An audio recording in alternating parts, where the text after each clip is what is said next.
started. But how many gigs is this?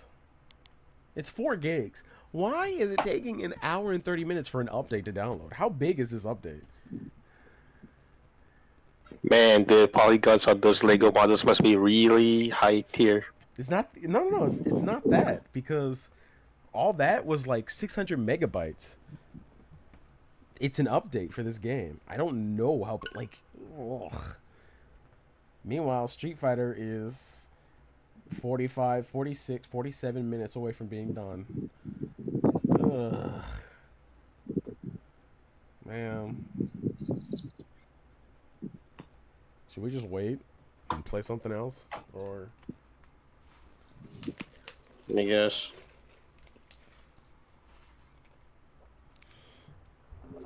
it's gonna be lame. What else can we play? Because if I play something on Steam, it's not gonna fuck it up. I'm so happy I bought the Switch version. Yeah. Oh, you know what we can play? I hope I have it downloaded. What? Oh, Nick All Star Brawl. No, that'll be fun, sure. We can talk. We can talk about that shitty game. I want to see your Luna top tier gameplay. I need to download this game again too. Oh, fuck me. I don't keep anything downloaded. What the fuck else can we play? I have Street Fighter 5. Not downloaded. Oh, I don't have anything downloaded. I'm a piece of shit. Slap City, Multiverses. Oh, we can't play Multiverse anymore. The beta's over, I think. I can Okay. try, but it says the opening beta will end on the 25th. So those people that bought like those characters, like, nope, you can't play that anymore. Yeah. You know what's weird though? Hold on. Let me cut to this.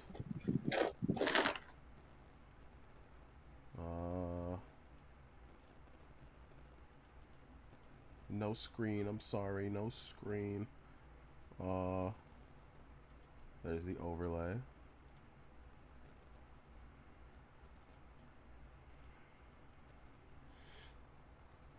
Display capture. We are going to display.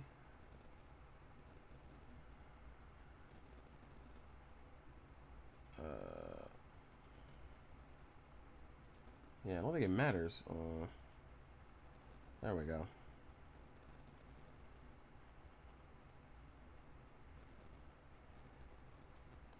Okay, cool. I'm gonna move this. But if you can see right here, I actually got most of the achievements for this game. I only miss. Yeah, I only missed 2. Get 100 ring outs using your spike, and get 100 double ring outs. I played the fuck out of this game with my friend. Garnet and Bugs. Mostly Garnet. Play 500 matches in a party? We did 500 matches? Holy shit.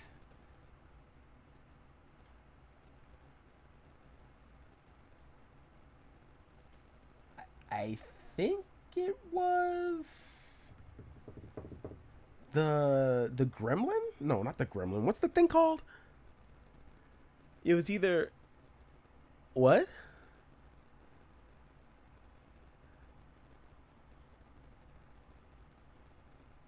Yeah, either those two or the Gremlins. Like Gizmo and the green one.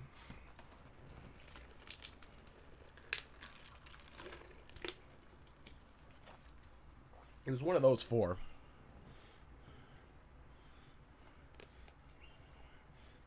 I'm actually curious because Street Fighter is still fucking downloading.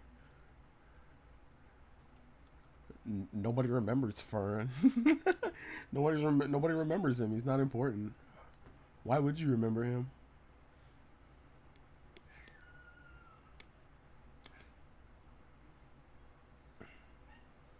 She's actually in the game as a voice pack, I think. I'm pretty sure.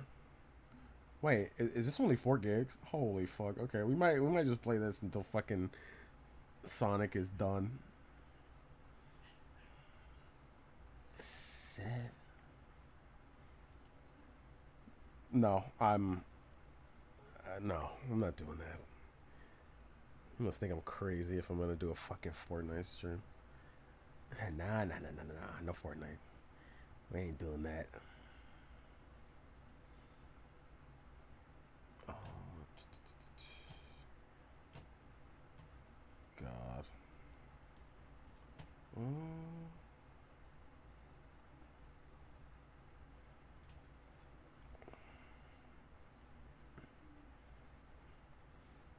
From what I played, Steven. I hate that motherfucker. I hate that little shit. He's so annoying. Steven. He was a bitch to play against. Him and Arya or Superman. Like people love spamming Superman's super armor. Like like like people like there are a lot of little bitches in that game, and they love spamming that shit. It was annoying as hell.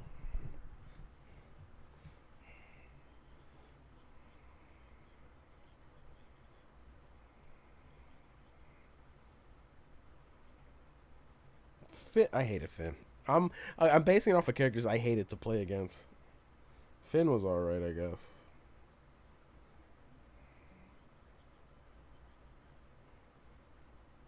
Yeah, actually.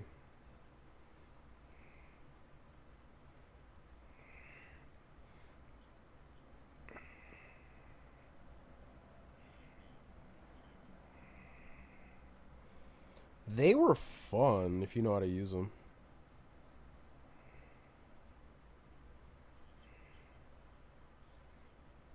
I like ice climbers. They're cool. Oh. Oh. I was gonna say I could play Sonic Forces and finish that DLC, but I'd have to plug up my PlayStation, and I really don't feel like it. Look, did I tell you about the trials and how bullshit they are?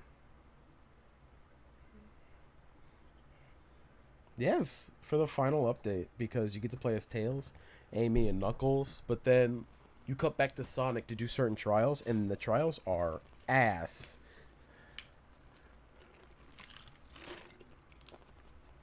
You haven't seen it? Hold on. Let me hold on.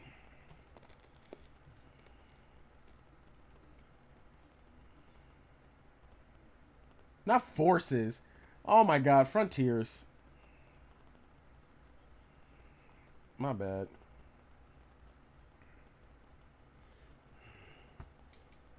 My bad, my bad. Yeah. Hold on. No, I need to go to Firefox.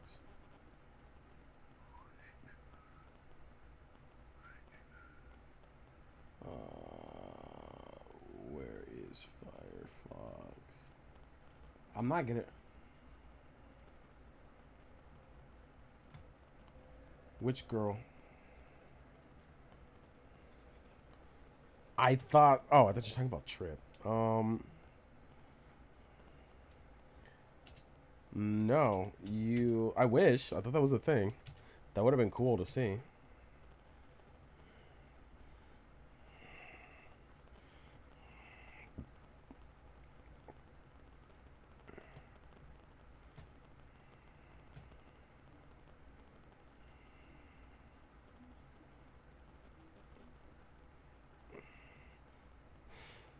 So who would be the main character? Would it be like Metal Sonic? uh, oh my god. Yeah, that'd be stupid. A Sonic Isekai would be hell unless you were like Sonic or actually just Sonic. You know what? If I was Amy or Trip or Blaze, I'd be happy. I'd be so happy.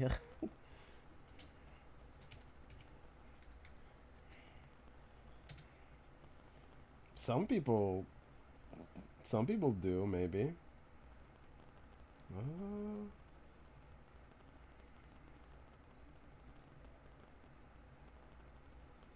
I wonder if the audio's up. Is there any audio here? I don't think there is.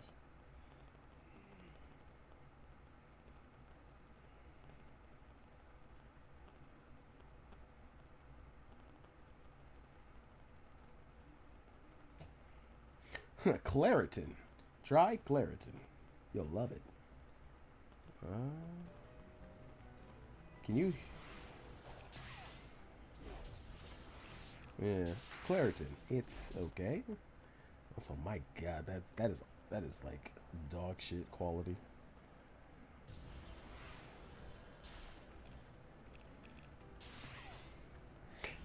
Hello. I love Claritin. Okay, so this is fun. Actually, going up the thing, like this is actually fun to do. But as I'm gonna show you, wait, do they not even show the trials? Wait, they need to show the trials. Like, also, this is really HDified. Like, this looks clean.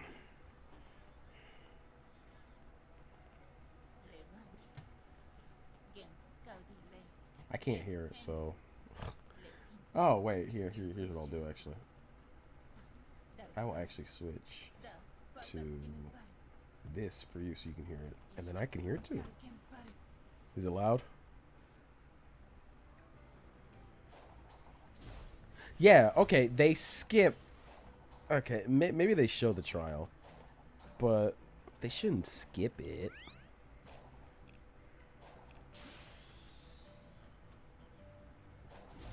I guess.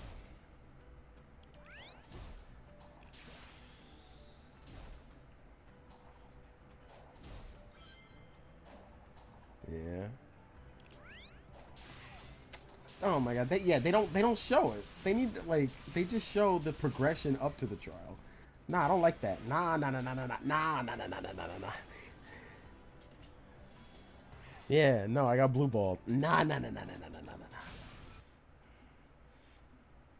See, okay, here we go. Here's the bullshit. And there's even a guide how to win. Okay. Here is the horse shit. Here's the actual horse shit. Yeah. Look, it's Jack Skellington. Oh, I'm in Fortnite. Haha. With Goku and Izuku Midoriya. What the fuck? Kamehame Hanukkah. Oh, I'm sorry. I'm in Christmas. I love this track. I love this track. I really wish we were playing this game. The But Master there's a Coco stupid trial in the new update. Sonic Frontiers update is unfairly difficult. Wait, is this Boblax? Wait. This sounds like him. I didn't know he had a YouTube channel. What the fuck? No way. Yeah, it is. Holy shit, he plays Pikmin.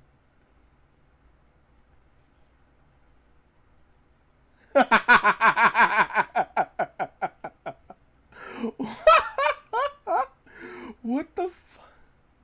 Oh, you have to join. What the fuck? I didn't know. This is so weird.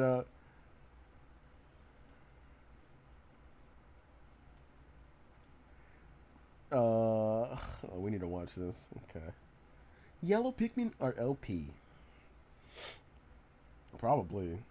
Alright, two Yellow Pikmin experts. and Pikmin 1. For debunked the this longest video. time in the Pikmin community, Yellows have unanimously been considered the worst type in the first Pikmin game. But that opinion That is started to true. shift a bit once more people started to talk about Pikmin online. One of the first That videos is not I true. saw expressing the opinion that Yellows aren't the worst type in Pikmin 1 was the Amazing Blues Need a Buff video by Psylockhawk, and it's gotten to the point where I see people suggesting that Yellows actually might be the most useful type in Pikmin 1, which to me is just a Who's ever said that? Who has ever said that?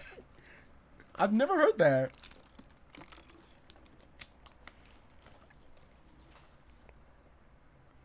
Yeah, they throw bomb rocks and then they become super useless in 3. I've never heard people say that they were like useful. What the fuck? low-key, like, curious. baffling opinion, considering how little I've used yellows over the last 2 decades of replaying Pikmin 1, but when I sat down to think about it, I think I might have been cutting yellows a little bit short, as there's one ability that they have that I've never really used outside of the final boss, and that's using bomb rocks to kill enemies. I think I always ended... Yeah, but that's all they're good for, though. I've never...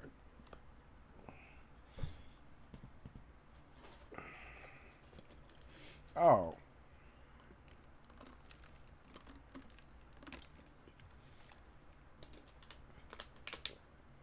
I always get confused with the bomb rocks because sometimes the yellows don't throw them, and I get upset. And yeah, that's my fault too, honestly. ended up avoiding this because whenever I tried to use it as a kid on the GameCube version of Pikmin 1, it ended up being so finicky and ended up in disaster almost every... What? Does that actually happen? I've never seen that happen. What the fuck? It ended up being so finicky and ended up in Oh my disaster almost every God. time, to the point where I didn't attempt to use bombs in combat anymore, and instead used my extra bomb rocks on regular walls, Holy or I ended up shit. discarding them by putting the Pikmin in the onion, or getting yellows to Okay, participate in their favorite I've never played the pastime. first one. Yes, I love my yellow Pikmin. He loves But- swimming. But now, of course, Oh my we have the God. Wii and Switch versions of Pikmin 1, which removed some of the finickiness involved in using bomb Okay. rocks with yellow Pikmin. I did hear that the GameCube version was super fucking janky. I got lucky, I guess.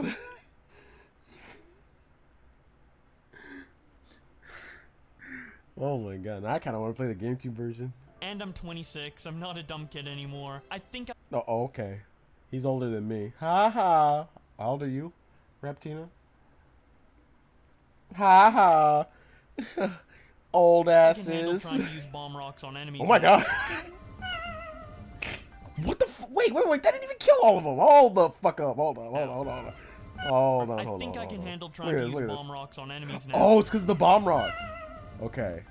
I didn't Or see not. that. So instead of just playing through the game normally while incorporating some bomb rock combat like a normal person, I decided to test out in depth how useful bomb rocks are for combat in Pikmin 1 by doing an entire playthrough where I tried killing every enemy with a bomb rock, and the results were... That sounds dangerous. How the fuck are you supposed to get the bordering snagrets? What the fuck? And the bread bugs. You can't kill bread bugs with bomb rocks.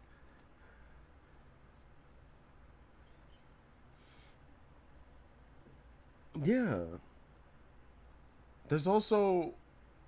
Wait, can you kill the smoky prog with the bomb rock?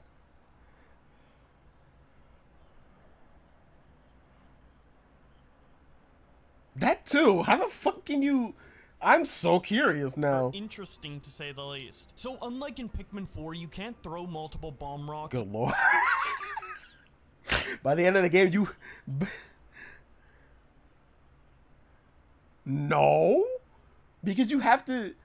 Well, okay, maybe. Because first you have to throw a Pikmin at him, and then... Actually, you probably could.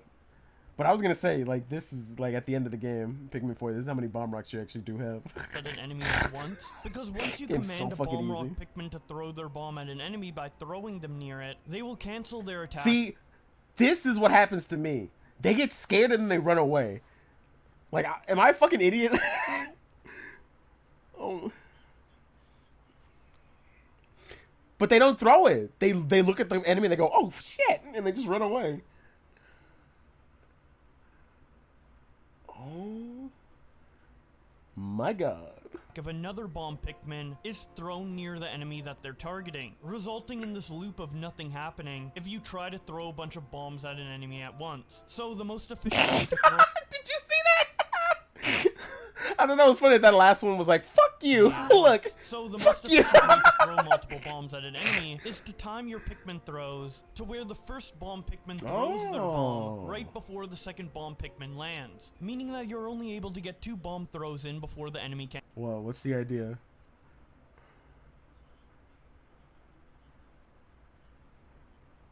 Not all of them. I've seen some of them. I've seen the striker one where he detonates a bomb.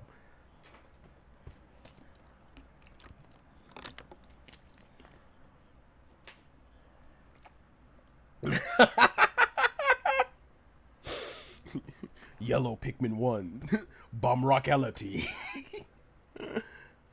and retaliate. But as long as you have enough distance between yourself and the enemy and you're careful enough, that doesn't really become an issue. Making this, in my opinion, the safest way to dispatch of bulb orbs. Because even though rushing them with a bunch of red Pikmin is faster, and in my opinion that was the same Pikmin I killed in my Pikmin 2 playthrough, where I just threw him in. No, the blue one. Okay, what color Pikmin did I throw into the electric gate? Do you remember? Because I don't. Yeah, of course you'd remember. You were so butthurt about it. Be more reliable. For some reason in Pikmin 1, whether or not you one-shot a bulb orb with a bunch of red Pikmin has about a 60% chance of working, whereas the other 40% of the time, they don't take as much damage, wake up, and start feasting on your Pikmin. I don't know if I've just been... See, I learned from you that was a good idea. That this isn't a good idea. This isn't a good idea. You have to throw them.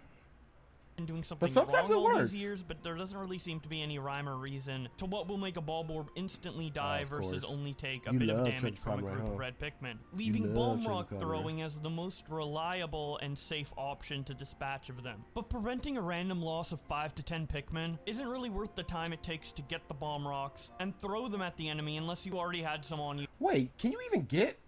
Is it possible to get bomb rocks in every level?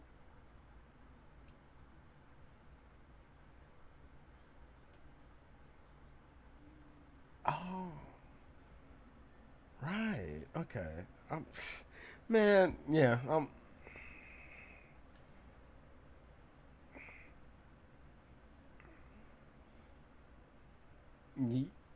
Yeah. I'd rather use if I'm short on time, I'd rather use a bomb rock on a gate than an enemy. Like, sure, I'll lose Pikmin, but I can just get them back the next day. The bomb rocks. I mean, how long does it take for a bomb rock to like respawn? Does it take like a day, or does it respawn the next day?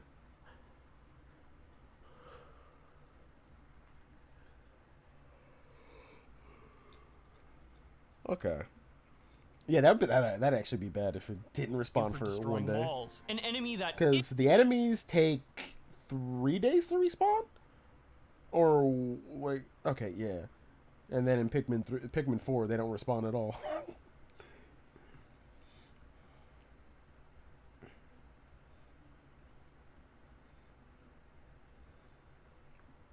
I don't know. All I know is red Pikmin have 1.5 times. They're stronger, actually. Yeah, they're just stronger by just 1.5, I think.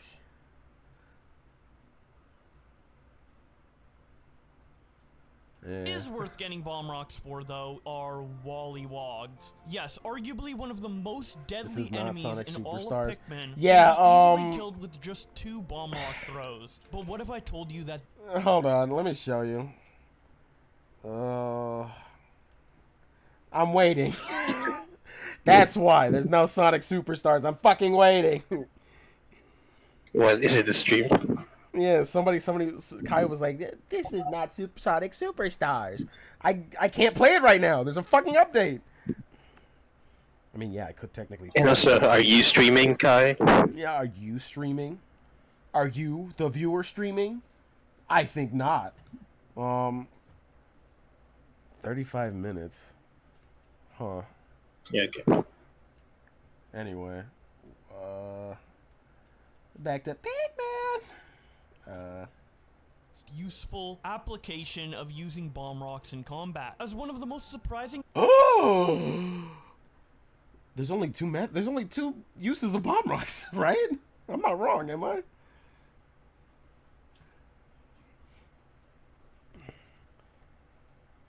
Got the game for free, no update. Man, motherfucker. This is what I get for buying a physical copy so early. Discoveries I've made while playing through the game by using bomb rocks on every enemy was how well it worked versus oh my god, you can damage the smoky progs with the bomb rocks. Smoky prog. It's actually insane how easy this boss is if you use bomb rocks. Because the smoky prog targets the onions instead. God, he's not even a threat. He's like the King Boblex for Pikmin 2. You can kill him with one Pikmin. Literally one. It's insane. of Pikmin themselves, you can just safely throw Bomb Rock Pikmin at him one at a Look time at that. until That is he's dead horseshit. with zero risk of losing any Pikmin. So yellow Pikmin are the best way to take out Wollywogs, the Smoky Prog, and the final boss Emperor Ballblacks, as well as being a Yeah, I guess, but like, you take forever. Like, I guess that's a viable. Wait, what other videos does he have? I'm actually curious. You know, we kind of got off topic. we were supposed to look at this video. I still want to let's look at more. Let's look at more. good safe alternative for killing enemies like Bulborbs and Sheer Grubs. So with all this in mind, the opinion that yellows could be the most useful in Pikmin 1 not only holds weight, but might actually be true, right? Well, oh, okay. He's about to say, well, I don't know, but no, because you need the bombs. Without the bombs, the yellow Pikmin are still kind of useless. Kind of like blues and reds can do everything without the necessity of a bomb. I feel like they're kind of just inherently better. You don't need a bomb to swim in the water with the blue Pikmin. You don't need a bomb to attack regular Pikmin. They're just strong enough. well, not exactly.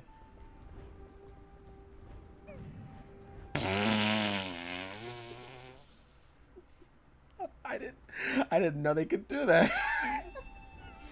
Yes, some Oh enemies my are just God. straight up immune to bomb rocks. And it isn't just one or two enemies either. Puffy blowhogs are immune, bread bugs are immune, iridescent Called it. Called it. flint beetles are immune, honey wisps are immune, but most importantly, the armored cannon beetle is completely immune to bombs. Even when he's showing off his That is interesting. You'd think you'd be able to hit him. What the hell?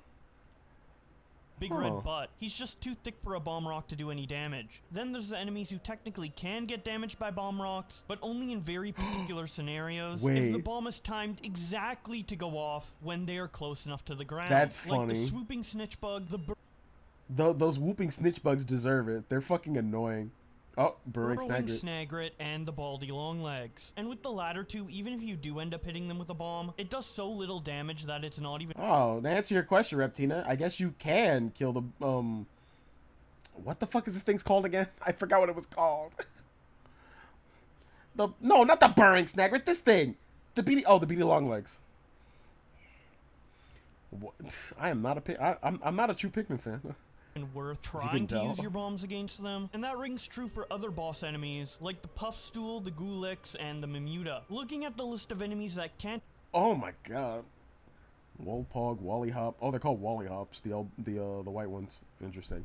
Water Dimple, Stooping Snadrix, Spotty Bulbear, Bulborb, Smoky Prog.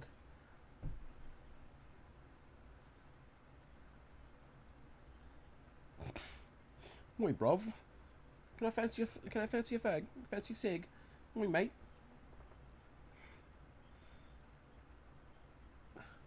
Oh, oh good heavens. He just stabs him. Puffy Blowhog, Puffstool, Pearly Clam. Hello, governor. Mind fancy a spot of tea? Oh, good heavens, I've sat on you. Oh, well, cheerio. Mamuta.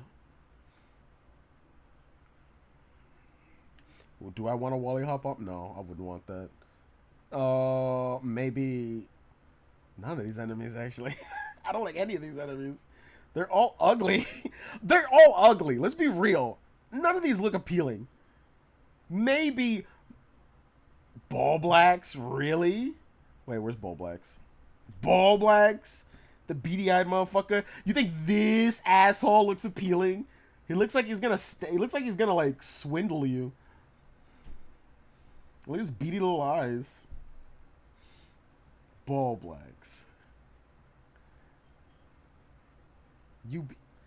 Oh my god, say more.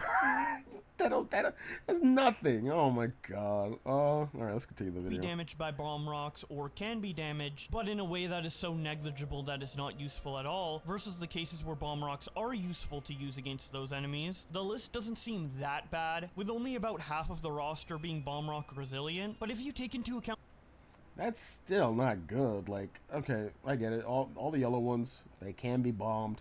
Rare ones cannot. That's a lot of enemies. And some of like those enemies are the most annoying, I feel. Mamunta's annoying. Swooping Snitchbug is annoying. Puffstool is he's annoying, but he's a one-time enemy. Flint Beetle and Honey Wisp are actually useful. Buffy Blowhog's annoying. Breadbug he was annoying to me. Armor can't.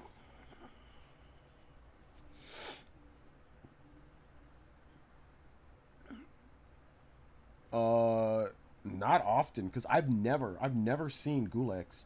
I've seen Mamunta and I've seen Smokey Prog. I've never seen Gunta or Gulax. And I don't see Smokey Prog anymore. I beat the game in less than 15 days, so fuck off.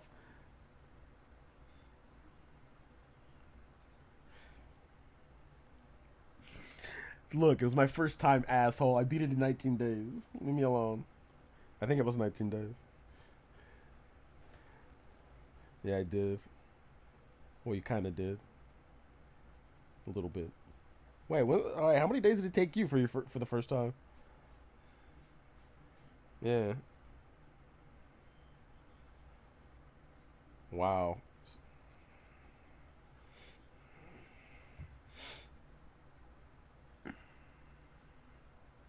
Wow. You suck. The context and where these enemies are placed and how they are used little in the Reptina game, leech. the list of enemies that bomb rocks are useful against narrows down a lot. Wogpoles, Wallyhops, and Water Dumples are only found in the water. Shearwigs, Yeah, okay, obviously. You can't hit the water enemies.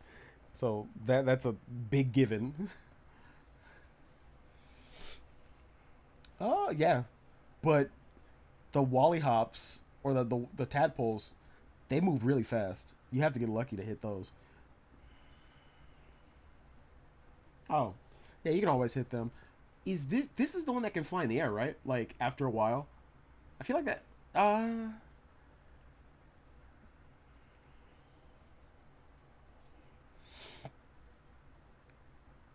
which is weird. How do you recover health like that? Like, what does it do?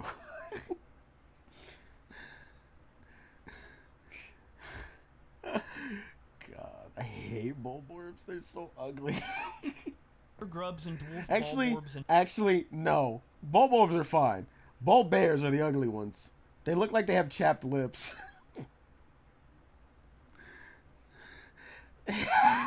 So true. bears are such easy enemies to begin with that you'd never want to get bomb rocks to specific. I'm gonna, when I edit this video, I'm gonna try to Photoshop Bulborb. I wanna try to Photoshop that.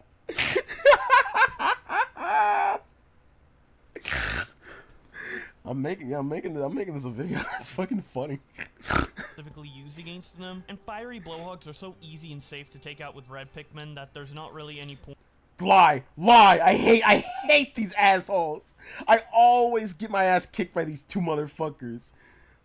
I suck at the game, I know, but Point in getting bomb rocks for them, especially with how tedious it can be to get bomb rocks in the Forest Naval, which is why you would also not use bomb rocks on Bulborbs most of the time, as killing them with a bunch of red Pikmin is just so much faster than going out of your way to get bomb rocks, coming back, and then using them. So with all of that in mind, I feel like for that, it only works when you have like a good amount of number. Like if you have 40, you can kill them. You can kill a big Bulblacks pretty easily. Bulborb. You can kill it pretty easily. If you have 30 or less, I feel like you can have a harder time. You're gonna lose Pikmin. Like 40 or 50, I feel like is a good amount for you to like kill it, one shot it. Now unless you got the purples or the rocks, I still think rocks are the best Pikmin ever. Don't at me.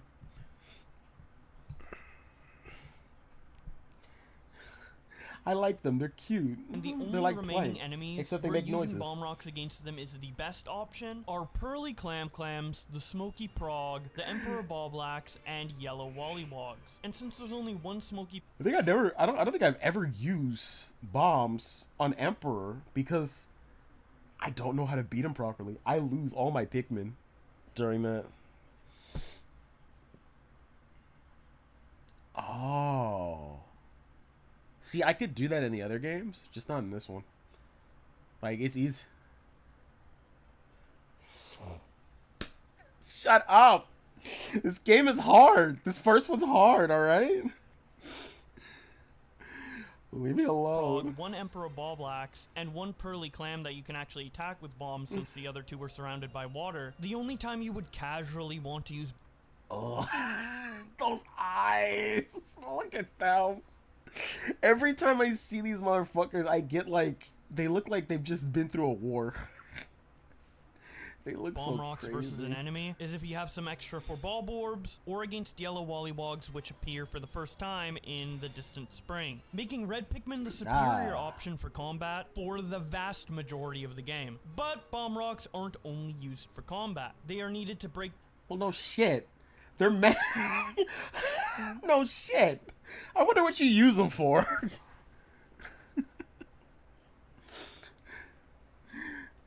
down a multitude of mandatory bomb rock walls, as well as some very useful optional ones that you can bring down in the Forest Navel. That in combination with them being needed to get certain treasures, and in the few cases where using bomb rocks for combat are the best option. Oh wow. Wow. You know, I might do that next time because those guys are fucking annoying. God, that actually could be super useful. Yeah, he's losing the yellow, but hey, it's worth it. Yellow's far from useless. In fact, I think the balancing between all of the three Pikmin types in Pikmin 1 is actually pretty good, which is not a conclusion I expected to come to going into this playthrough, as I've always viewed yellows as the definitive worst type. But now I think they're on par with blues, with reds being the definitive best type, due to their extra In this game, I would say, yeah. I mean, well, okay, explain.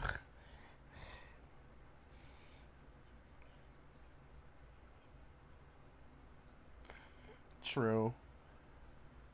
I always have a soft spot for the yellows because I like how they look. I like their big ass ears. They look funny. They remind me of oh, go on.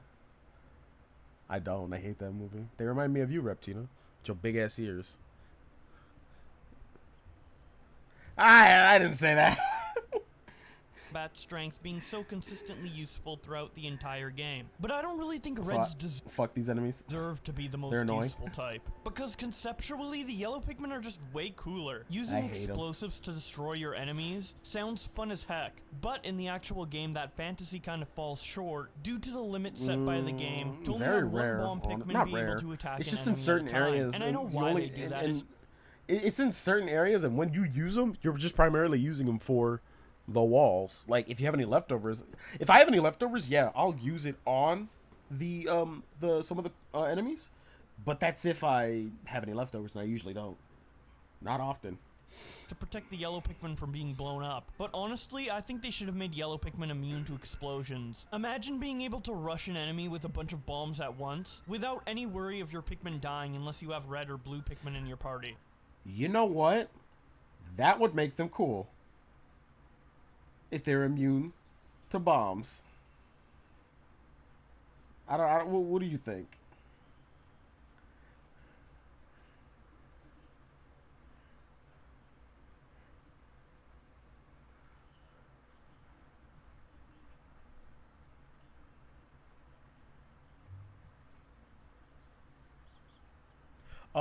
Two enemies, actually. You remember the ones with the balloons in Pikmin 2?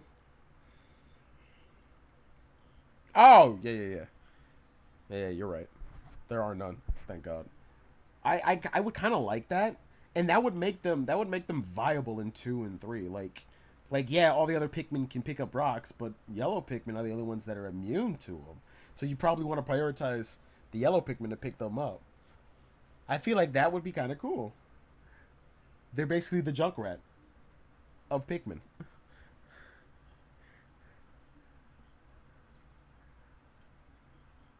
To bombs, just bombs.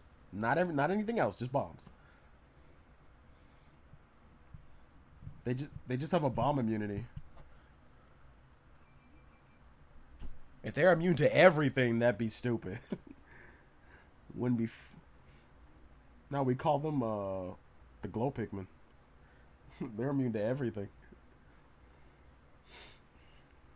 Yes, it would make yellow Pikmin True. insanely OP for combat, but it would be balanced out by the fact that there's a limited amount of bomb rocks on the map, which is a resource you might waste if you use it too recklessly, rushing 10 of your bomb Pikmin at an enemy that only takes 3 bombs to kill, for example, wasting 7 of your bombs, and the fact that if you have any other color with you, they will be vulnerable to the explosions that the yellow Pikmin set off. And this would actually give you a reason to grow more than 20 yellow Pikmin throughout the game, because if you decide to use bombs frequently, having a squad of Pikmin that are immune to them would help you do tasks that require large amounts of Pikmin without worrying about having them die to your own bomb explosions. I know this would have...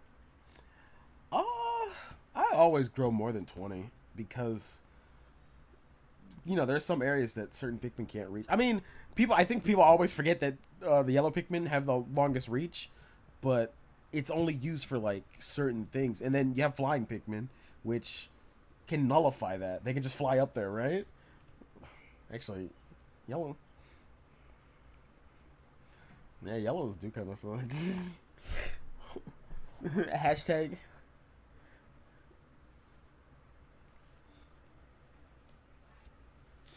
Let's be honest. Yellow Pikmin were never good.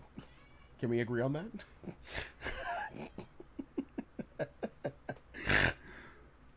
made yellows really OP and make red Pikmin feel useless in the process, but that's basically what happened in Pikmin 2 with purple Pikmin being able to destroy enemies in a far more efficient manner. Ah, my favorite Pikmin.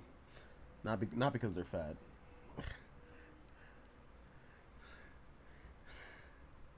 Oh my god, how come you never did like Olimar trying the Grimace Shake? And it's like a bunch of Pikmin. Or just Pikmin. Fair enough. What does that say about me? Because I was going to draw a Grimace picture. Then I described my hypothetical yellow Pikmin to be, also making reds pretty useless in that game. And despite red Pikmin getting the shaft in Pikmin 2, a lot of people, including myself, like the OP purples in Pikmin 2, to the point where they came back in Pikmin 4. So I think this bomb immune version of the yellow Pikmin Actually, in Pikmin... don't they do more damage? Like, it's a weird thing where when they latch onto an enemy, they actually do damage. In 4, right?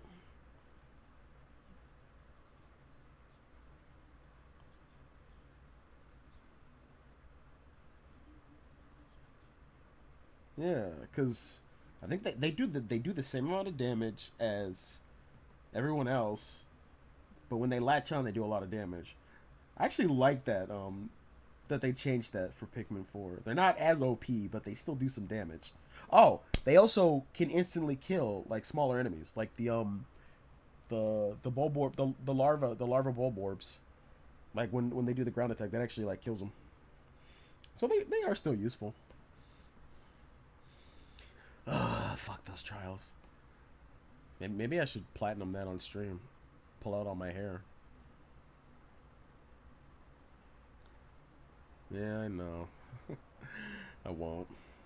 One would have fit perfectly for the game, but alas, it never happened, and we are stuck with the yellows that we have today, which are still pretty useful, but just not as useful as they could be. I'm really excited to see how yellow Pikmin are handled in the upcoming ROM hack remake of Pikmin 1 in Pikmin 2's engine by Pickhacker, as he's been... Oh, I've heard about this. Have you heard about this?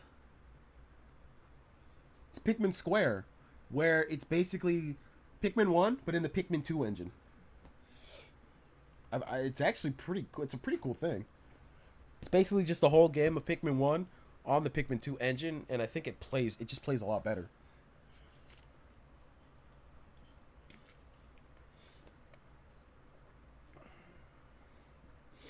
No, they're better in 2, aren't they?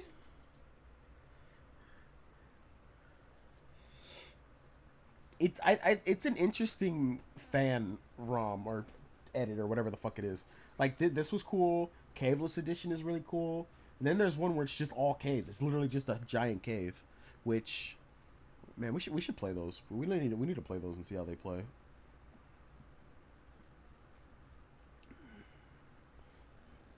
Yeah, we gotta call all of our Pikmin fans or Pikmin friends.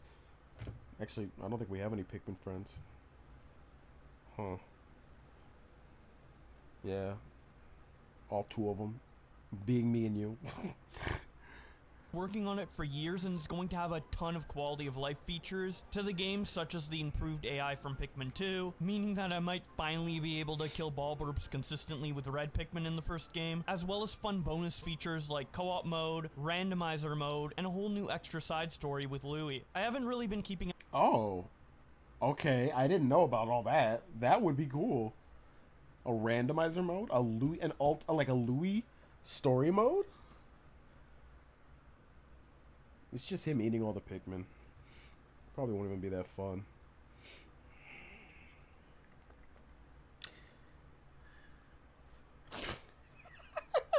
That was his original form. That's what he used to look like. But then he turned into a Hawkatate.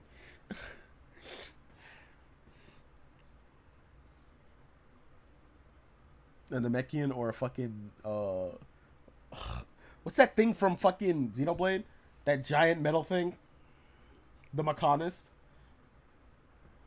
Yeah, the Mechanist.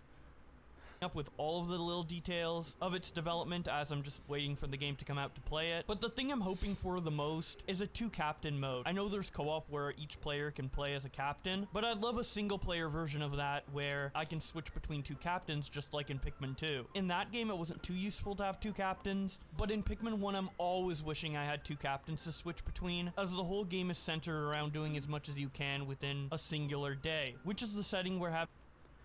How would you feel about that? Like having 2 captains for the original game? Do you think it would even be worth it?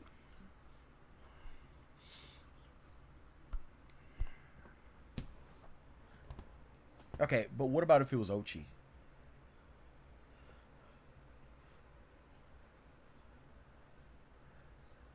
Yeah, he's a cool captain.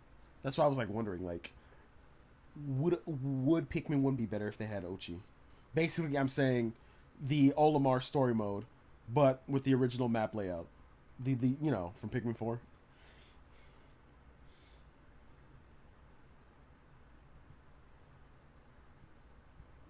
Yeah. Because Ochi and Moss are... They're so useful. I still wonder if you could play the game without Ochi. Like an Ochi-less run. It could be possible, right? We might look that up control over afterwards. multiple captains thrives in the most. That has nothing to do with this video or Yellow Pikmin, but I just want to express how excited I am for this ROM hack remake after playing a bunch of Pikmin 1 and having to deal with all of its jankiness that doesn't exist in Pikmin 2. Anyways, if you have any ideas or thoughts on how Yellow Pikmin work in Pikmin 1, do people not know about this? Do you have any ideas about it? No. Oh, okay. Thanks for watching anyway. Here's the comment. No.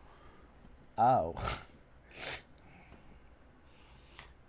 Okay, we didn't come for this, but it's just funny that Boblax has a fucking video gaming YouTube channel. It is. I like Pikmin and Sonic. Okay, that's cool. I like this guy. Subscribe later. So here's one of the trials that I wanted to show you. That is absolute bullshit.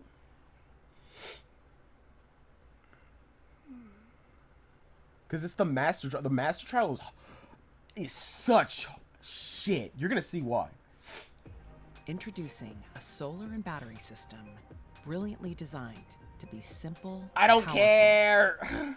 the Master Coco trial in the new Sonic Frontiers update is unfairly difficult, so let's even the odds a bit and give you... I'm gonna explain to you why. So, you only have all your levels, you're at level 1. You have 400 rings. You have to fight 3 bosses, and you get no more rings. You are stuck with 400 rings until the last boss. And if you've ever played any of these bosses, they take longer than this amount of rings. It's ass. You the advantage you need to beat this. First off, you need to put your ego aside and turn the difficulty onto easy. This extends the parry timing by like 4 to 5 times, and the I did that! Fuck you! Fuck you! I did that! Down between a parry ending and a new one starting is so short that you can essentially have your infinite parry back minus the half a second between parries. Next, you want to turn off auto combo. I normally have this on because I have that off. I'm not a pussy. Forget the button combinations for the moves, and I don't really care which one I use as long as the enemy's dead. But in this case, you'll want to turn it off because we're going to be focusing on some specific combos in order to get through this challenge. For a Giganto, you'll want to attack him normally for a little bit in order to get into combo mode, and then once Sonic is doing combos, press Y to do a quick side loop and launch him up into the air, then start hitting him again to get into comboing, and start pressing B to do the stomp attack. After that, get into a rhythm of pressing X a couple times and then B. By the way, I'm playing this on the Xbox, so the buttons I'm going to be referencing thank you. I needed to know that. Relate to that console. But regardless, this will do a ton of damage to Giganto. I'm playing on Linux, by the way. Just wanted to let you know. Anyway.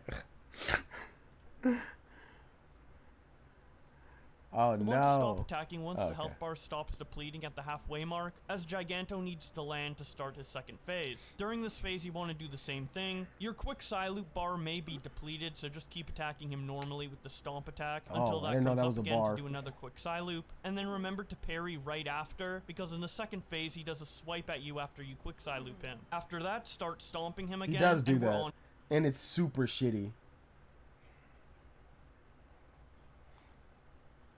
What you watching? Oh no, you're good.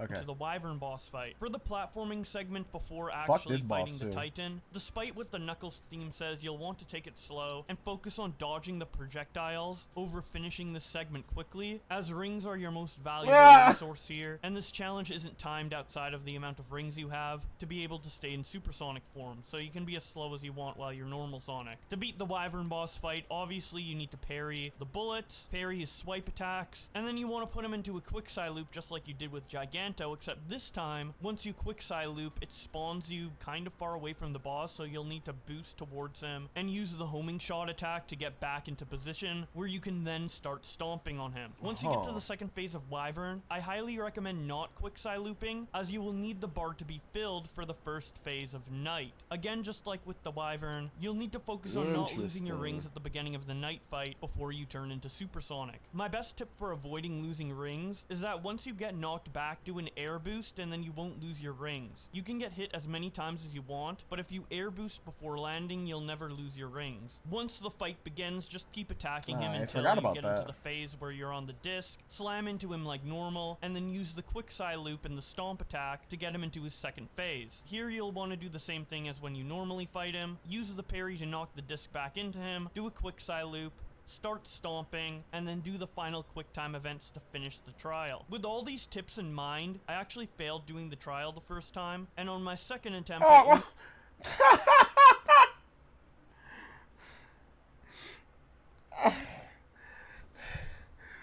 my god. See, this is how bullshit it is. Even though he was cutting like seconds from the time, he still lost. Beat it with 16 rings left. There is very little room for error in this fight, even with all of the tips I gave you, and I think the difficulty spike is just absolutely ridiculous. This is on easy mode, the mode that makes the Rhea Towers a complete joke, yet for some reason they didn't find the need to nerf the trial towers for easy mode, or nerf the trial itself outside of extending the parry, which... yeah, it's ass, but I want to show these trials too, because... look, there's even a fucking guide how to beat this one. We're gonna leave this one too. This is ass. All these trials are ass.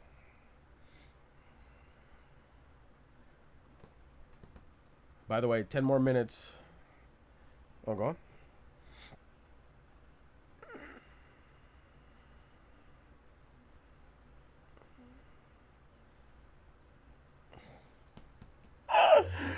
Oh my god. I imagine some fucking tutorials are like that. Hey, I'm gonna show you how to beat the game. Okay, I beat it. So, he's gonna show you how. Okay, cool. Wait, you wanna lose rings? You wanna lose rings so you have a reasonable Cyclone Speed. What? Okay.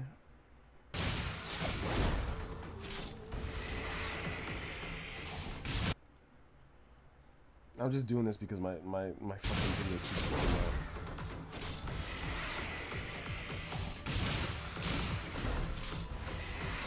Yeah, use whatever attack you want to for the default stomp. Yeah, this is how the trial is. It looks easy, but it's actually because those shields go down a lot faster than they usually do. You're gonna see here. Also, fuck this first trial. I hope it burns in hell.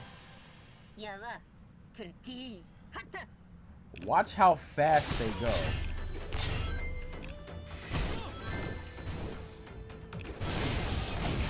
Look at that.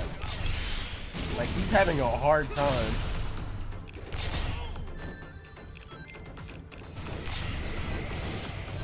They're not supposed to go that fast.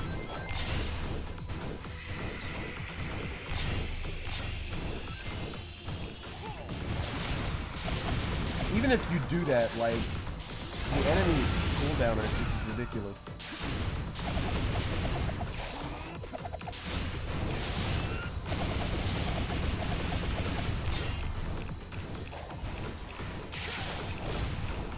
That's what I did. I literally just did my aerial attacks. So I wouldn't have to deal with them.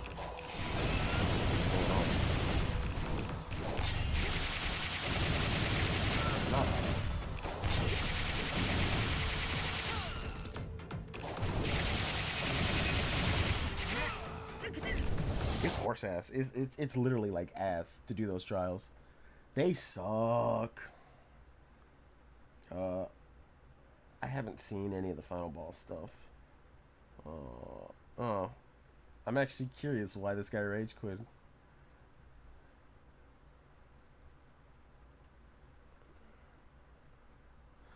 Sega broke my heart. This DLC is ass. I honestly think, like, before it starts the video, I really like that DLC. It's just those master trials are complete ass. They're not good. They're really bad. What is this ad? Okay. So I got distracted. I'm sorry. Also, download Street Fighter. Come on. For Sonic 5.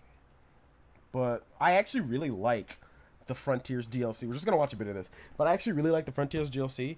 Playable Amy, Tails, and Knuckles are really fun.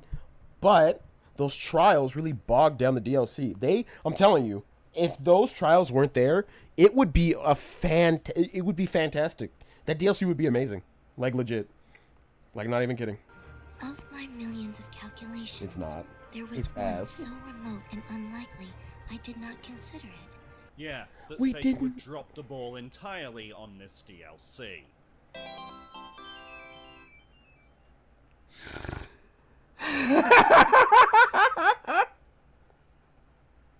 I'm sorry.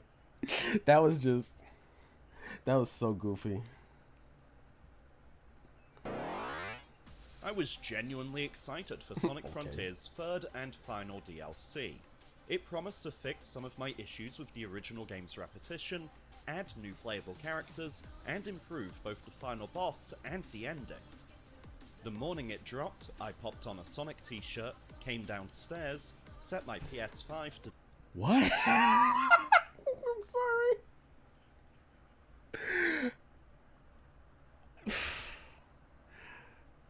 I'm gonna preface and say, I don't hate this person. I should probably mention that. But I just thought that was funny that he said, oh, when the DLC first came out, I popped on my Sonic t-shirt. It's like, oh, okay. I'm not even that big of a Sonic fan.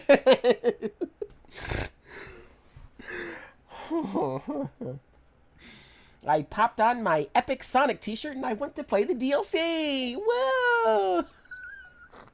Again, I need a preface. This is shits and giggles. I'm not doing this to harass this person.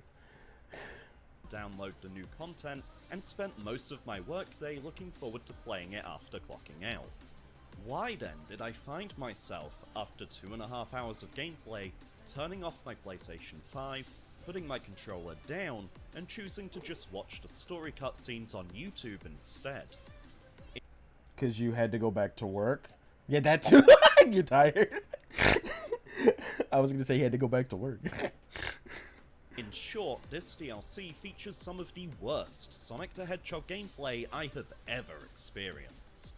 That's cap. That is cap. I don't agree. I have not been this disappointed with a Sonic release since Sonic 4 Episode 1, and I haven't been... Okay, it's not that bad. It's not that bad.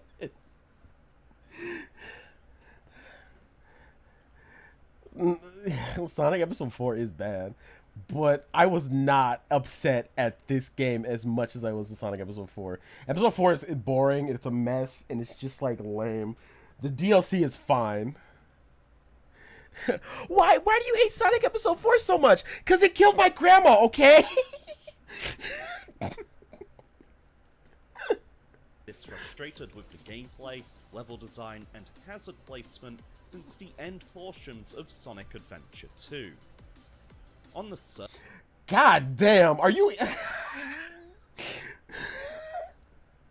This game sucks more than Sonic Episode 4, and I hated it just as much as Sonic Adventure 2. Do you actually like Sonic at that point?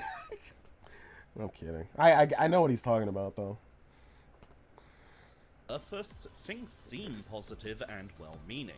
My gripes with Frontier's final island, Oranus, was that it looked too similar to previous islands.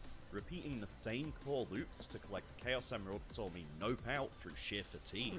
I abused Big's fishing minigame to skip most of it, and I'm gonna be honest, I did the same thing. Like, no cat, I did the same thing.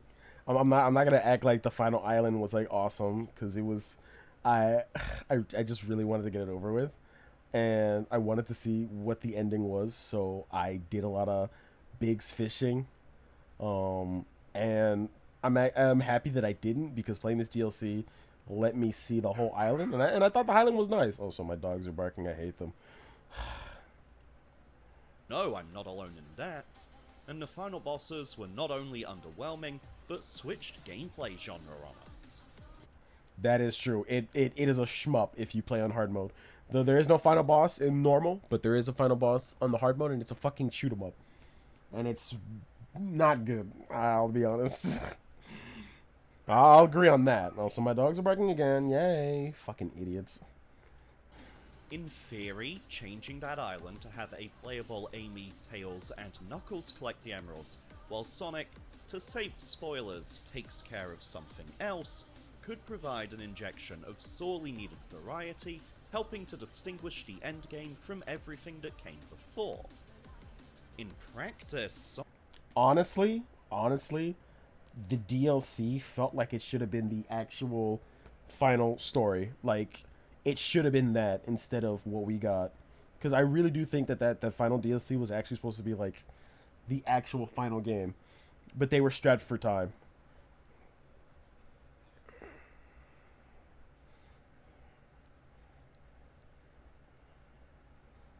They really don't.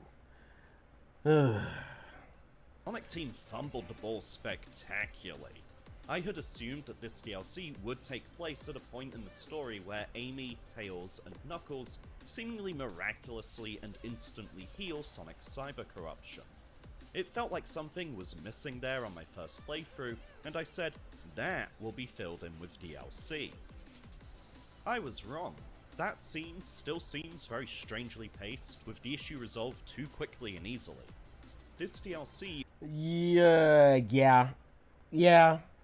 But I didn't really care because I was just happy to play as Amy. I'm a simple man. His shoes are gone. Ugh! Put those grippers away! Oh. Like I said, I'm a simple man. I see Amy, I see she's playable, I get happy. It retcons and replaces the final island, Oranus.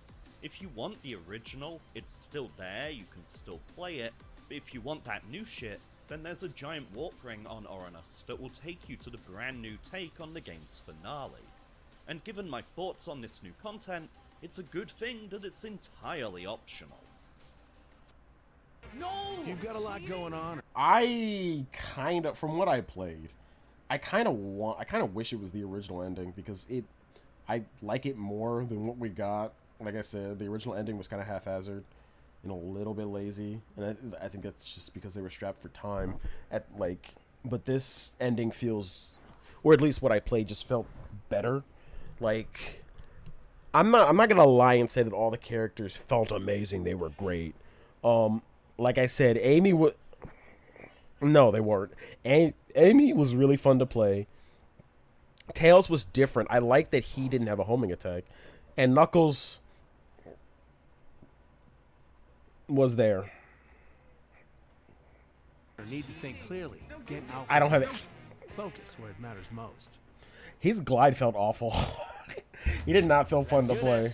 Even when you get the infinite glide, like, it did not feel good. Home and give it a huge transformation. The new playable characters, Amy, Knuckles, and Tails, don't have tutorials. You're just dropped into playing them. I would highly recommend opening their skill trees and taking a look at their abilities, because the game... Well, okay, to be fair, I don't think Sonic had a tutorial when you first started playing him. You kind of had to check it out on your own,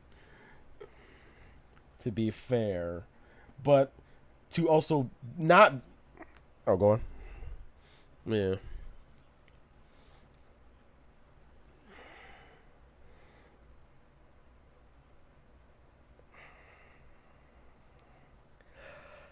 I'm gonna play a devil advocate with myself. I'm gonna be like, but Sonic fans already know how Tails and Knuckles already plays because they can fly. But not everyone has played all the Sonic games, so it's not like they're gonna know how they play, especially in a 3D era, since we haven't seen 3D Tails and Knuckles since, 15 years. Well, I think you're stupid.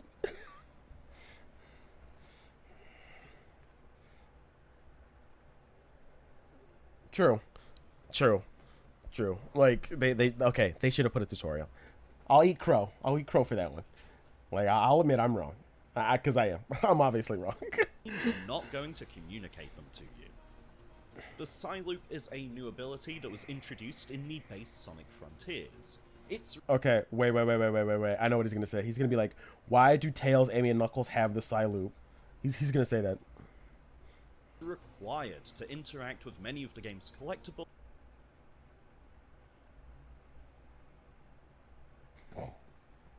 Shut up. I'm not even funny. And challenges. The new characters don't start with this crucial ability unlocked. They do, however, I was close. Start within a few feet of one of these Traveler Coco that give you far more than the single skill point you need to unlock the Psyloop. So why gate it off in the first place? The same is true for the Stomp and Up. Yeah, I did think it was okay. I thought it was weird because you have to unlock the Stomp attack and like some other basic movements that Sonic already had. The Psyloop, I don't get why they kept that locked. I thought that was weird, and the Stomp. You could have prioritized like different abilities instead of just like Stomp. Because Stomp is something that Sonic already had. It's something that's in every other 3D Sonic game. It's just weird to prioritize that as an ability to unlock. Kind of lame. Other basic movement mechanics that it's not different. It's lame. Game you're used to just having as Sonic, so you'll go to press the corresponding inputs and be surprised that nothing happens. Hell, Tails doesn't even have an attack until you unlock one with skill points. I also found the moves characters did have from the outset didn't always work.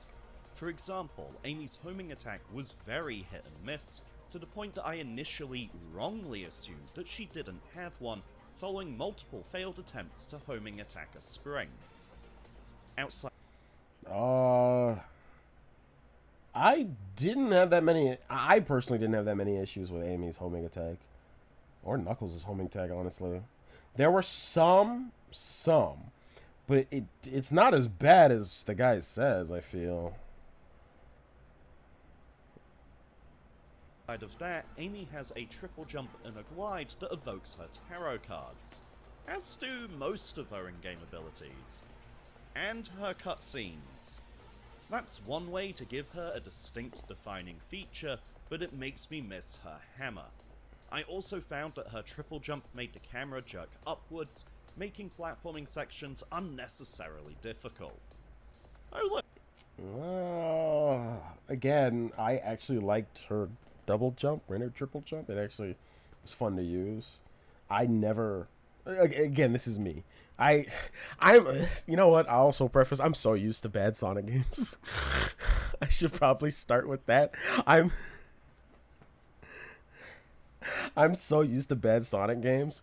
Like, this is not as bad as it seems to me. I feel like I'm coping. I'm literally coping. But I didn't have an issue with her double jump or any of her aerial attacks. I actually thought they were neat. I thought they were, because they felt better than Sonic's, if I'm being honest. And it does suck that Amy does not have her hammer as an attack. It's actually, it's a move. You have a hammer attack. It's actually part of the side loop. It just sucks that it's not an actual attack, you know? Giving her tarot cards is a cool thing, but they shouldn't have made it her whole thing. She has a hammer, for God's sakes. Like, she can hit shit with hammers. Look, The tarot cards?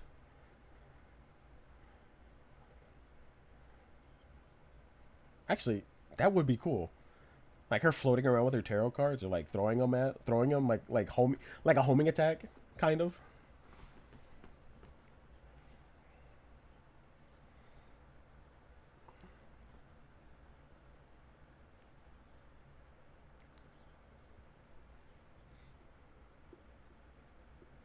Yeah, if it was a classic game, it would make sense. Literally, the only time it's mentioned in this game is Sonic's like, "I'll be back before you can do another tarot card reading," and I was like, "Oh yeah, I forgot she did that." I literally forgot until he mentioned it.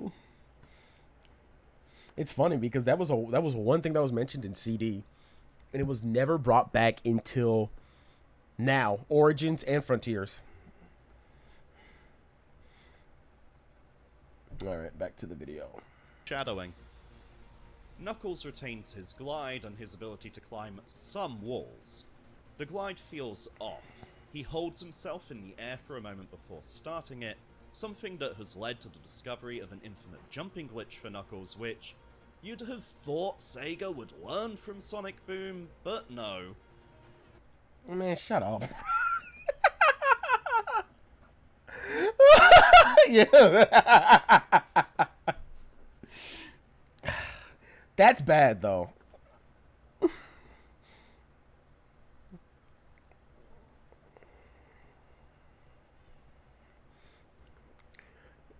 Well, here's the thing. Sonic Boom and Sonic 06 will always have, you know, and so, like a memory in everyone's like mind because it's they were bad. They brought the worst in Sonic. So I'm not surprised if people always refer to those games because they were bad. Like Mario's never had a game that bad. Yeah, maybe Sunshine. Ooh, I went there. But Mario's never had a game that bad except for Sunshine and maybe New Super Mario Bros. U Deluxe. So, when you think of Sonic, a lot of people usually think of the bad games first. There are good Sonic games, but the bad games are more of a priority. And I kind of blame Sega for that because they didn't put the time and effort to actually fix those games before releasing them. I also blame Eddie Hansen because he's a piece of shit and he blocked me on Twitter. But, yeah. Yeah, he did. I don't want to say.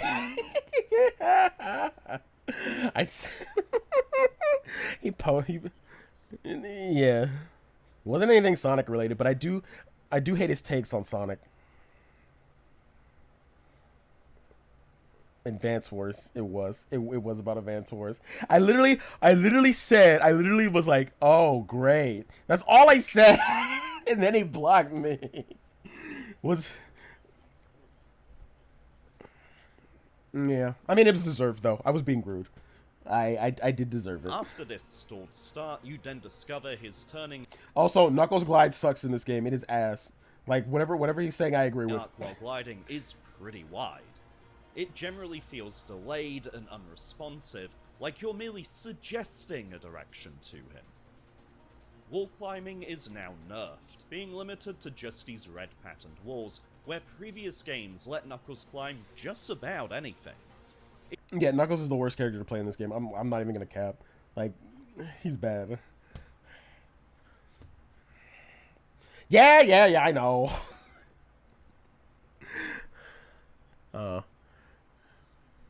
Yeah. Actually, he really does feel like his Sonic Boom counterpart. Like, it's bad. That's why I liked Amy so much. She felt like, yeah, she was floaty, but she was fun to play. I honestly felt like. It's also just as hit or miss as Amy's homing attack, with Knuckles refusing to attach to walls when he very clearly should. As you might imagine, this led to significant frustration. Tails' that area he was at, I also had frustrations. I was pissed because I fucking died to one of the enemies. It was one of the ones that depletes your ring count, and I had a hard time like trying to chase him. So I completely agree that Knuckles is the worst character to play in this game. He's worse than Sonic. Sonic isn't even that bad, but I just don't like Knuckles in this game. I like Tails though. Tails is fun.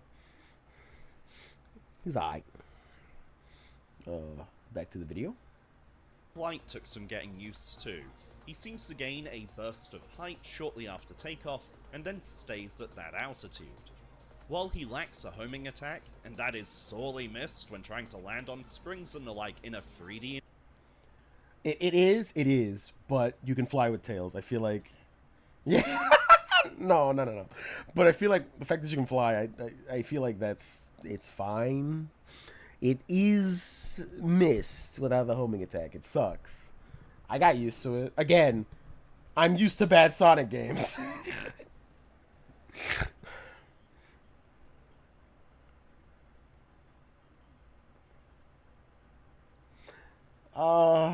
Yeah, I mean, the homing attack is a good indicator. It's good for just, like, having your bearings, especially with, like, springs and stuff. And I don't blame Sonic fans because we're used to it. We're used to the homing attack. It's such a staple.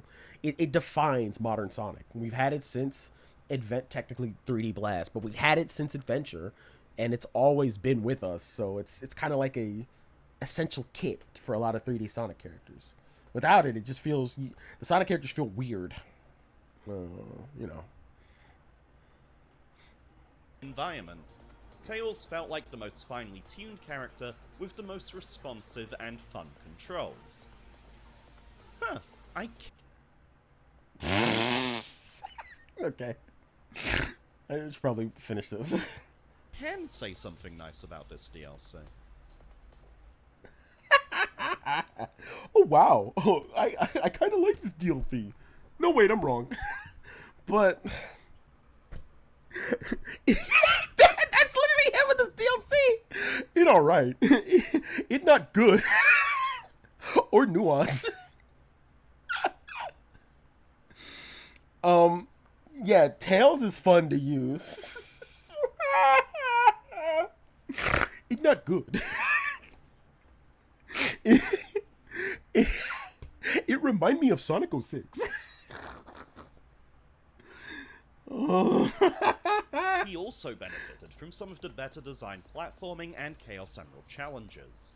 I particularly liked creating these large Psyloops across multiple platforms and boosters. The only downside is that his flight is so broken, he can outright skip certain sections by flying around. That is actually true. Okay, so when you get his Tornado 2, you're literally like, you can go anywhere. It's fast and you can fly anywhere. And I like that. I like when shit is busted to where you can just have fun with it. You know? Oh shit. Oh, Cupid. Hey, Stu. Yeah, reviewers don't mention the 06 challenge is impossible. True for SA1. I mean, Tails. I was gonna say, well, how you been? How you doing, Stu? How you doing? Because we were gonna play Sonic Superstars, but then we were talking about Sonic Frontiers, and now we're here in this video. I'm sorry I didn't notice you for a quick minute. That's my bad. I didn't think anyone was watching the stream. I didn't think anyone was watching. I'm gonna be honest. Who the fuck watches our stream? Yeah, Kai was here. Who the fuck watches our streams? I'm always surprised when someone joins. Not bad. Been making music. It's either the easiest thing ever or the hardest. Man, I wish I could make music. I'm doing so much. I gotta edit. I gotta draw shit. I gotta animate. So I feel you there with the struggles. But yeah, we were just talking about Sonic, and we're just like watching this video. I just thought it was a little goofy. Okay, back to this.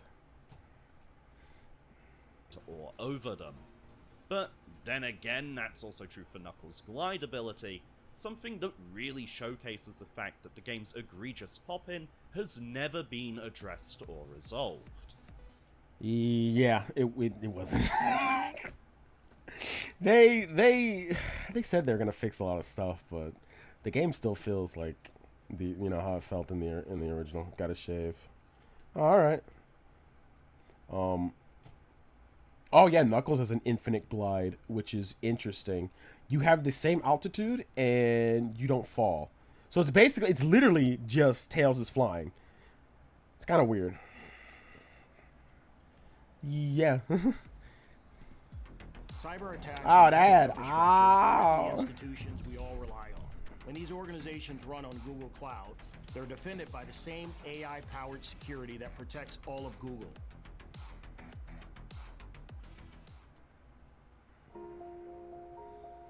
Oh my god, please. Skip. I don't know anything about that, so I'm not gonna like talk about it. Like before, the island does have a lot to do and find. We still have challenges that unlock sections of the map, and some of these are now better suited to specific characters. In what I played, I couldn't freely switch between characters, so I was put off exploring, prioritizing getting everyone from point A to B for their main quests, because I didn't want to trek over to a map unlock just to find out that I brought the wrong person for the job. That is also annoying. I will agree. If you were able to just switch the characters, that would make it a lot better, because like certain characters can't actually do that. Sonic can run up the green walls. No one else can. Sonic can also do a light speed dash, and no one else can. So I kind of wish they let all the other characters do light speed dashes and climb on green walls. It's kind of lame how they just let that be Sonic's thing, when that should just be an environmental thing. Like, just let everyone else do it, Something I did frequently encounter were lookout Cocos. These are new to this update, but the game doesn't introduce them or explain what they're for.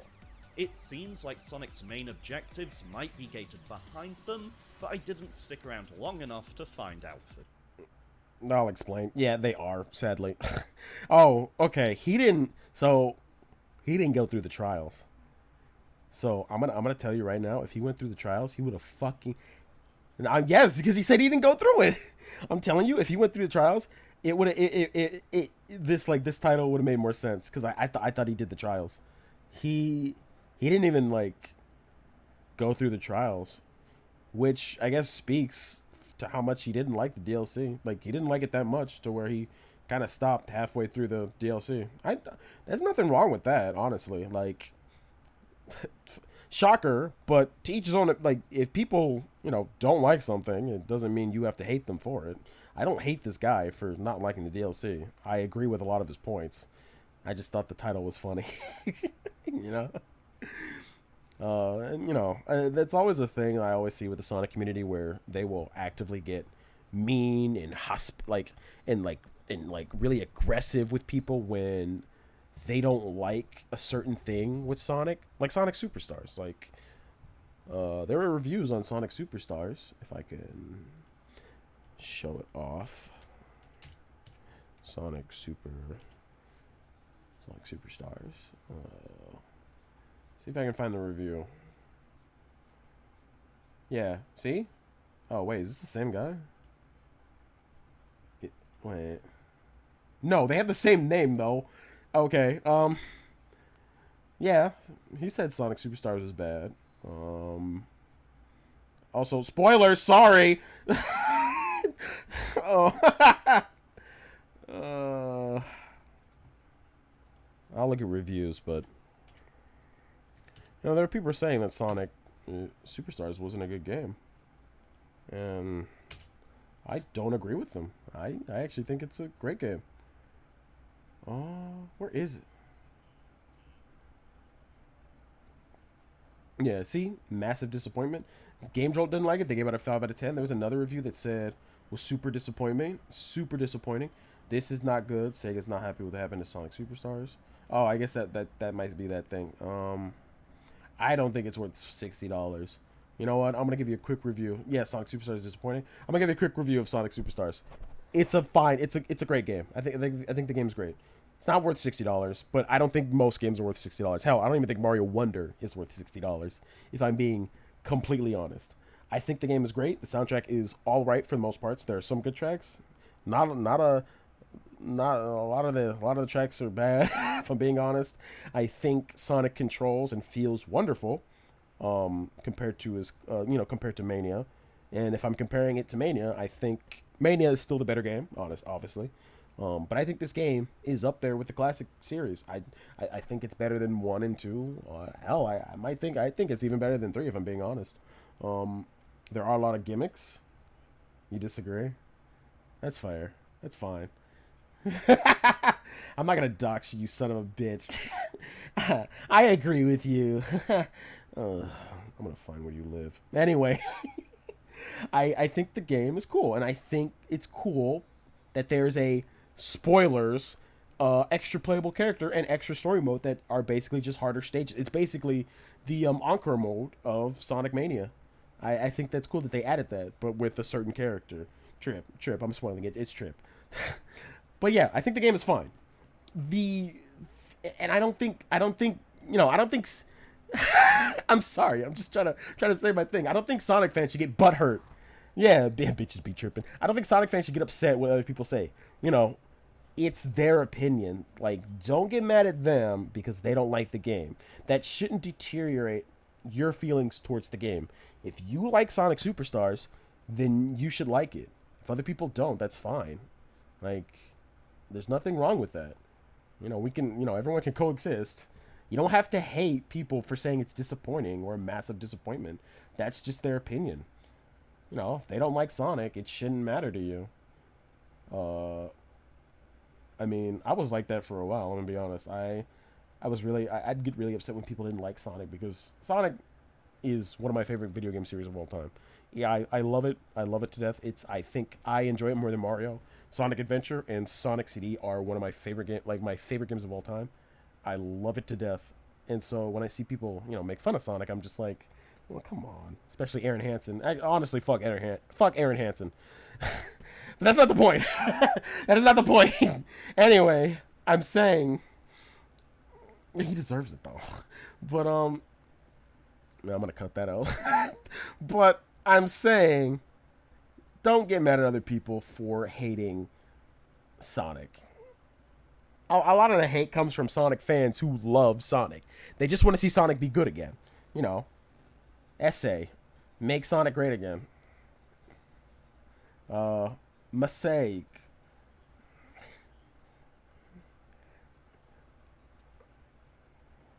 I meant essay 1, asshole.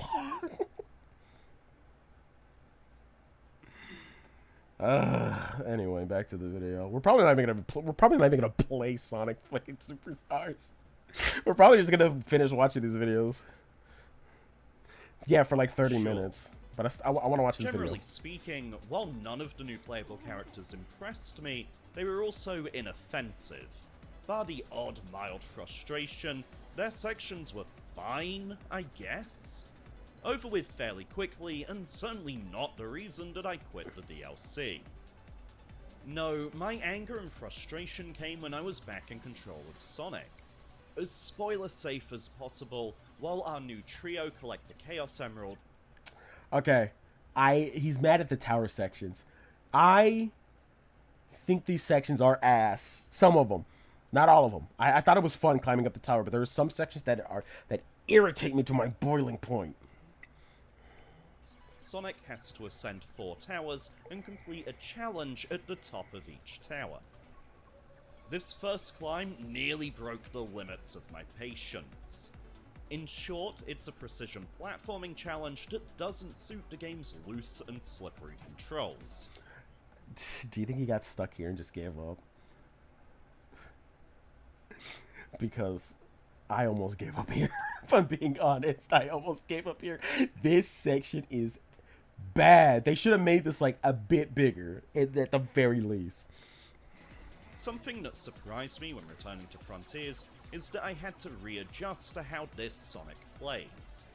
I maintain that Sonic has never controlled better than he did in the Dreamcast version of Sonic Adventure, and that everything since then has been a downgrade.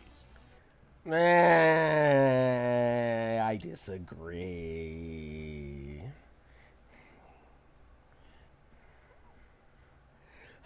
Because, I mean, I do that. I do it all the time. But Dreamcast Sonic SA1 was, he was really fun to play. SA2, okay, I don't hate SA2. Here I go. I'm the typical Sonic fan. But I think Sonic controls better in SA1. And I will say subsequently, after every other game, his control did get slippery, but it was never, personally for me, it never got that bad to where I couldn't play the game.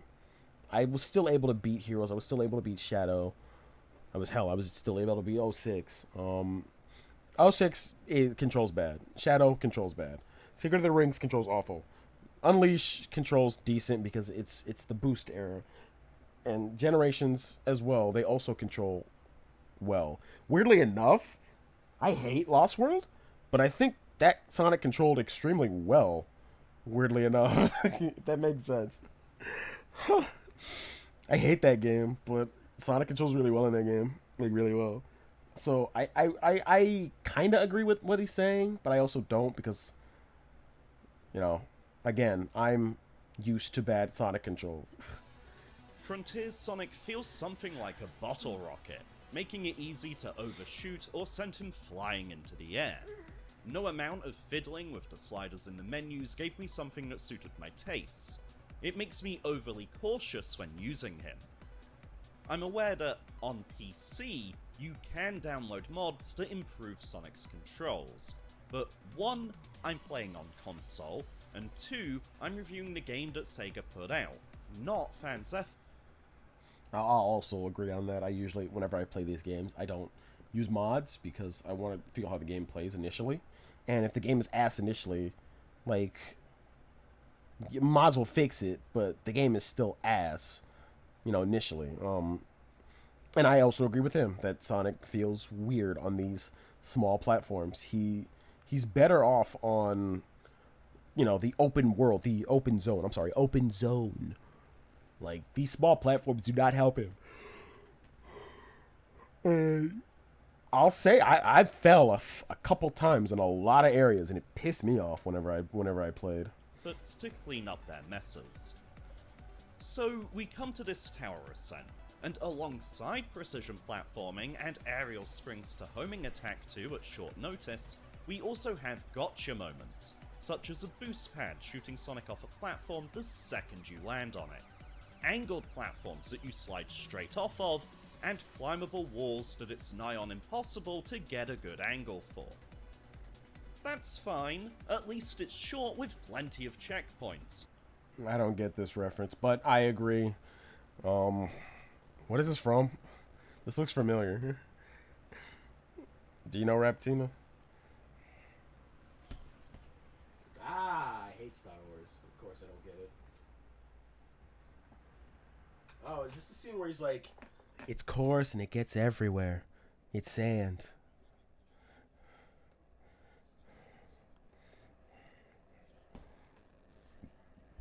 Oh, it's the meme. It's the meme. Okay. But yeah, I agree with what he's saying. Like, there are moments that just trip me up and I was like, fuck this. But it again, it never stopped me from playing the game. Right? Right! Not only did I find myself repeatedly asking how much more of this climb is there, but any time I made an error, Sonic fell all the way back down to the start. Now, it is possible to try and land on a previous platform halfway down, losing less progress, but this section seriously needed a pulley or something at key checkpoints so that you could just sit back up and try again. No joke, this climb took... True. I'll agree with that, true. That too, because you have to play it to, like, see what he's talking about. It could be bad. Took me 30 minutes of swearing at my TV and wanting to snap my controller in half. I hated it, and in the back of my head I was thinking, this is the first, and presumably easiest, of at least 4? I was wrong. He did the trials, I guess. I'm waiting for him. I'm waiting for his feedback on this trial, because this trial is ass. He's probably gonna like explain it perfectly. I don't want to do 3 more of these. Like. Call it a skill issue if you want, but this layout is flat out malicious. The design... It's not a skill issue. This is ass. It is ass. It's completely ass. You know what? I'm going to take back something I said about this DLC. I don't think it's fantastic. I think it's just okay. Shut up. This made me aware that, like, yeah, this isn't the best. I still think Amy Tails are really fun to play. And I really wish and I really hope this happens where you can play as them in the main game. That would make this DLC worth it, even though it's free. But yeah, these towers are super annoying and the trials don't help. Designers knew exactly how evil they were being, and it just came across as unfair and exhausting. And this is from a guy that... I guarantee you this is like a fuck you to a lot of the Sonic fans being like, oh, Sonic Frontiers wasn't hard? Well, try this on for size. It doesn't come off as hard, it just comes off as annoying. Like, just totally annoying. That actively enjoys the finale of the original Tomb Raider. When you... I never played Tomb Raider, so I don't know. I don't get that. I beat Xenoblade Chronicles 2. That's how you know I love a good challenge. Yeah, that's like if I said that.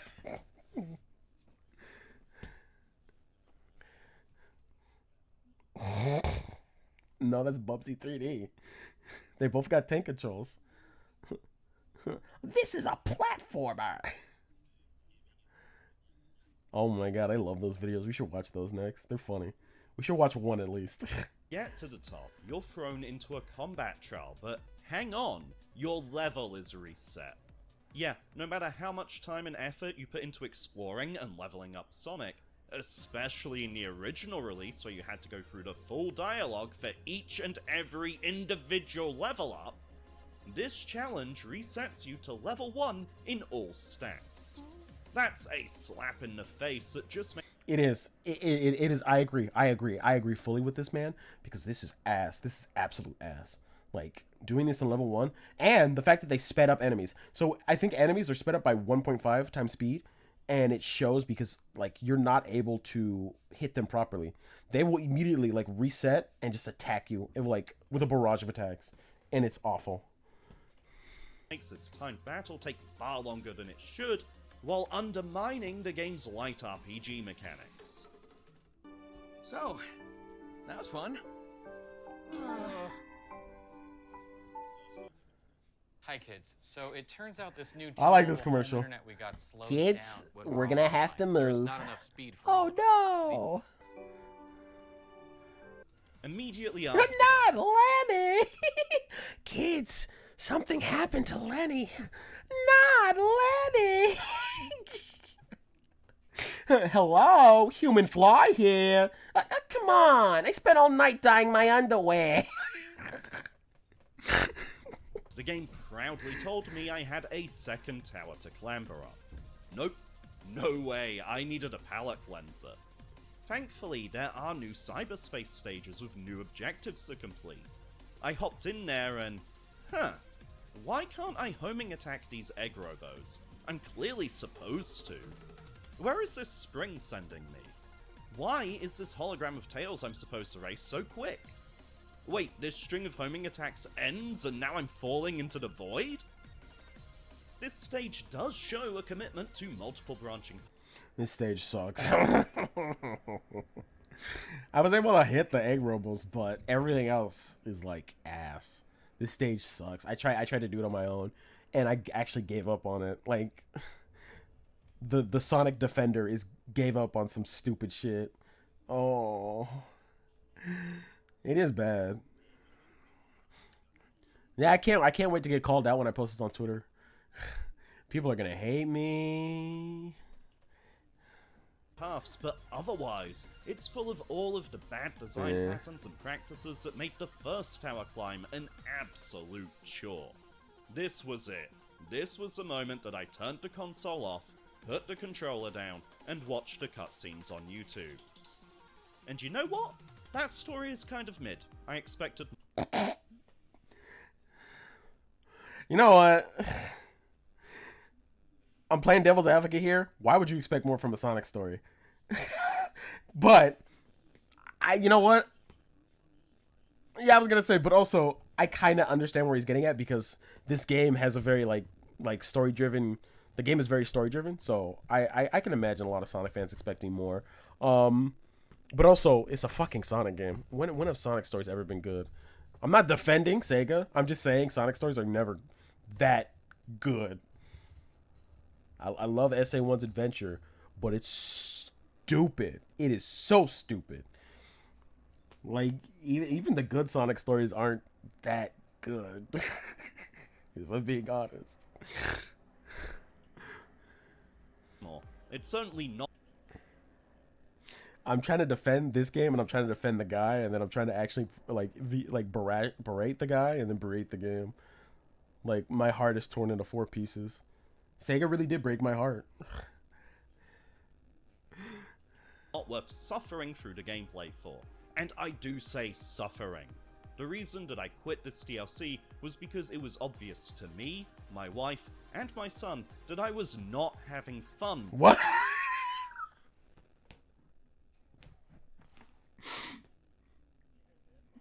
I did. Was he playing this in front of his wife and son?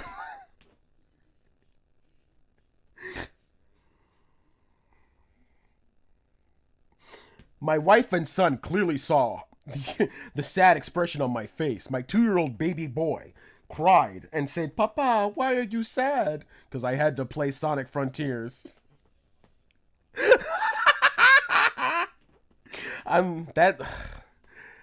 Again, that's not bad. I just think that was funny. Playing this DLC. That's the most damning thing that you can say about a game. Regardless of story, characters, or graphics, above all else, a game is made to be played, to be fun. If you're not having fun, buddy, what are you doing here? It's... admiring the cutscenes. Hey, I'm a game journalist, okay?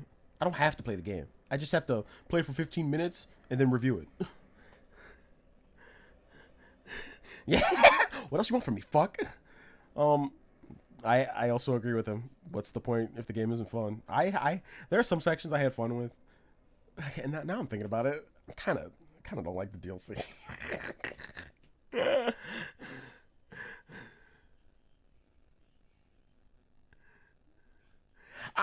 I still like the DLC, but it's giving me a different perspective. Like, huh, this kind of is ass. This is more ass than I thought.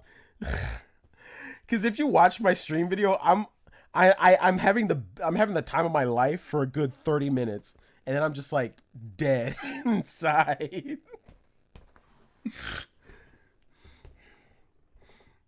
It is. It actually is. No cap. It is better. If I'm being honest. To put the game down. It has failed in its core mission statement and purpose.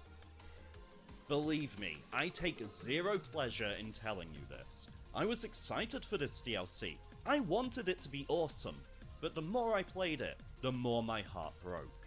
More than anything, I felt disappointed and let down.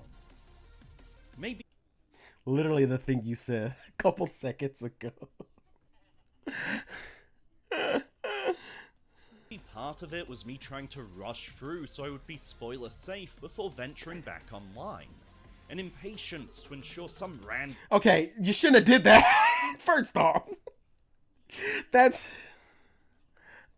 I get it.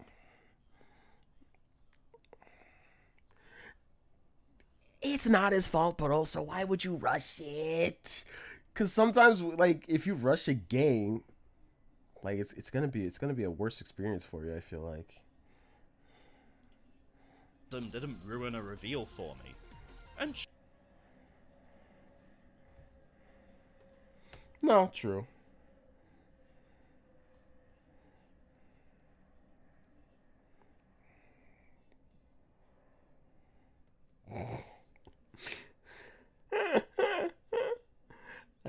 In another Discord, I just added somebody to tell me to, like, I just told them to watch my stream. They were literally talking about like something else, and I just added them to let them watch my stream.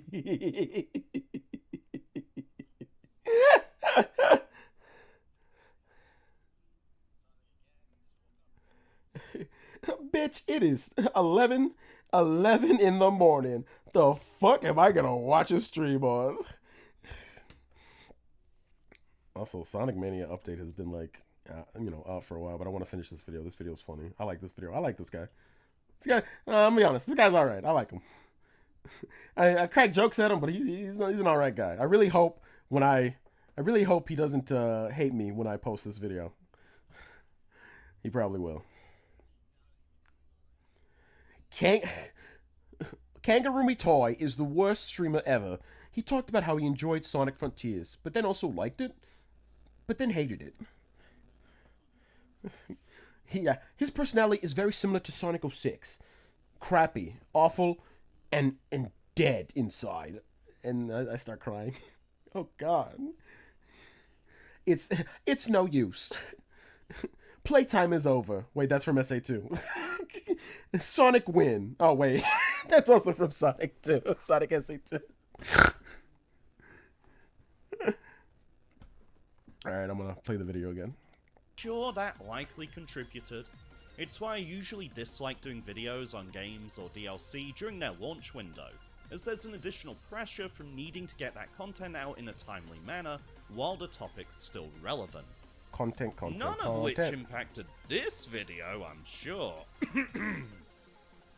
Likewise, this experience came. Yeah, Xenoblade! I literally said Xenoblade 2. Fuck yeah! Who's he fighting? Wait.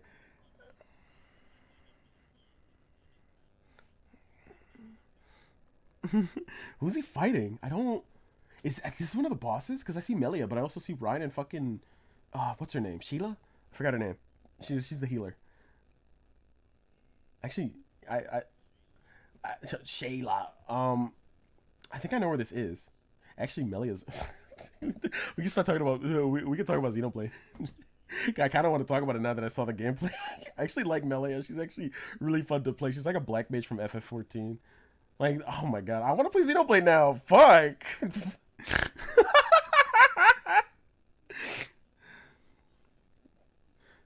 I got ADD. What do you expect?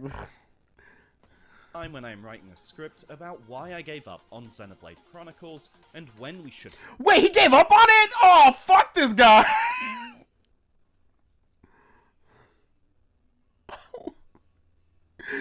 Dude.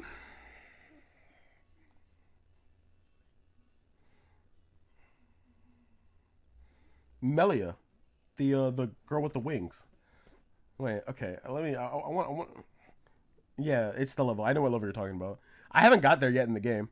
Like on my playthrough, I'm like traveling to there. Likewise, this experience came at a time when I'm writing a script about why I gave up on Xenoblade Chronicles and when we should cut our losses. Deciding a game or series just isn't.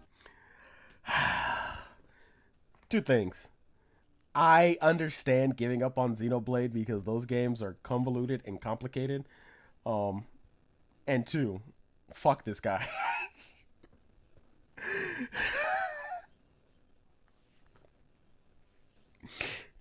I can't waste 6 years on my life. I have a child and a wife.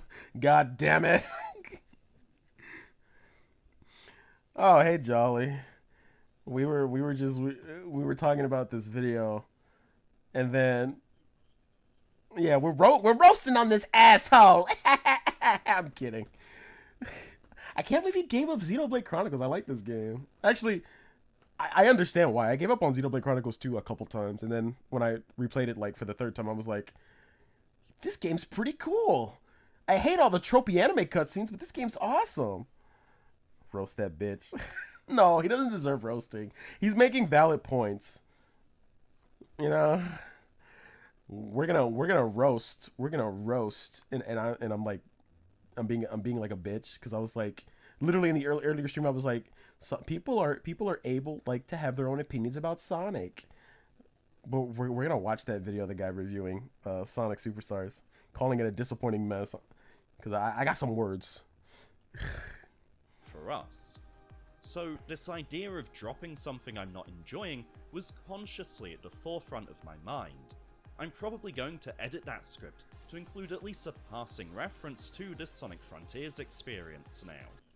I'll be honest, you know, when it comes to giving up on games, I think that's perfectly fine. You shouldn't force yourself to play games that you don't like, because I've had experiences where I've literally just Sonic Superstars is a disappointing mess. Clearly, they never met me. Jolly, why would you say that? Why are you laughing? You bitch. She said that, not me.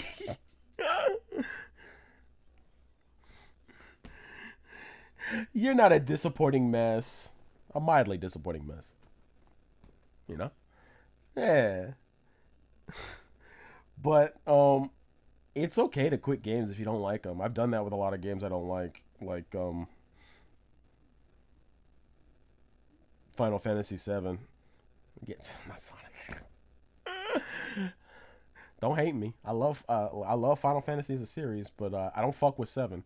I have to play it eventually again for the 6th time. Oh. Primarily though, this is No, it's not. You get something from college. You get nothing from a video game except maybe enjoyment for like a couple minutes. A high-paying job, a living standard, a house, children, family. That sucks. That's lame. It's a poorly made, poorly designed, and overall shit DLC that cranks the You get memories from the video game. That is true. I will never forget that scene in Xenoblade Chronicles 2 where what's that name died and Pyra it turned into Mithra. What do you get from college? A degree. A piece of paper. A piece of paper?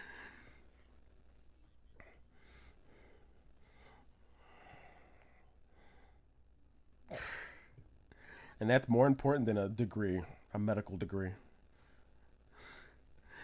Also, I kind of agree with him, but I don't think it's like the worst DLC ever. It's always weird when I see Sonic fans compare anything new to like the worst thing in Sonic.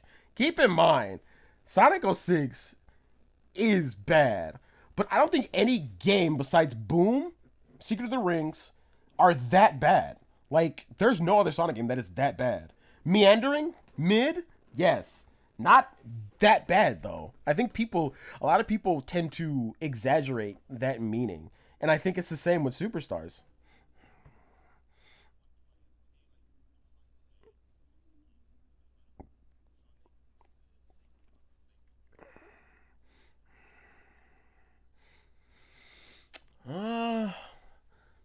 For that, I would say that's a hardware issue.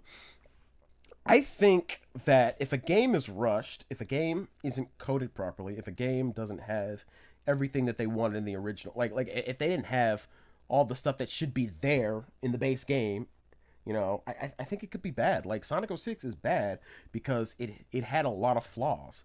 The story wasn't written properly. A lot of the cutscenes and gameplay weren't like programmed properly. A lot of characters were just awful to play. It wasn't a fun game. I think a game is like a game.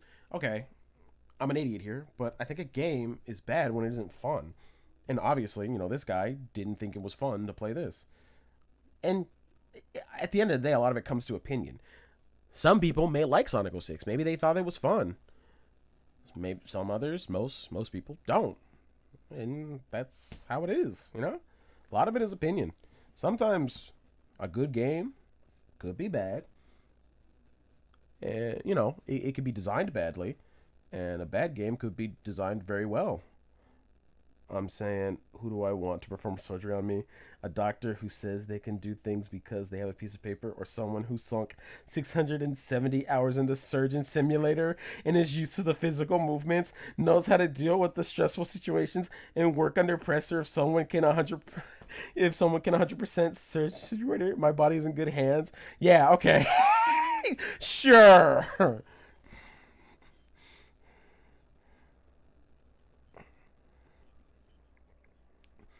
Yeah, they let surgeons play that game, and the surgeons were like, "Oh my god, this is so cool!" And then they like the next time they do surgery, they fucking kill a patient. Wow, this is just like Surgeon Simulator. Wow, this is just cuts his brain in half. Well, let's finish this fucking video. Difficulty to unreasonable levels while failing to explain any of its new mechanics. And I'm not alone in this. My IRL friend, Mr. Terry Chaos, did not enjoy this DLC for many of the same reasons. Who's Mr. Terry Chaos? He sounds like a cool dude. It's like if I reference you in a video. My IRL friend, Raptina, Rappy Bobappy, said he did not like Xenoblade Chronicles 1.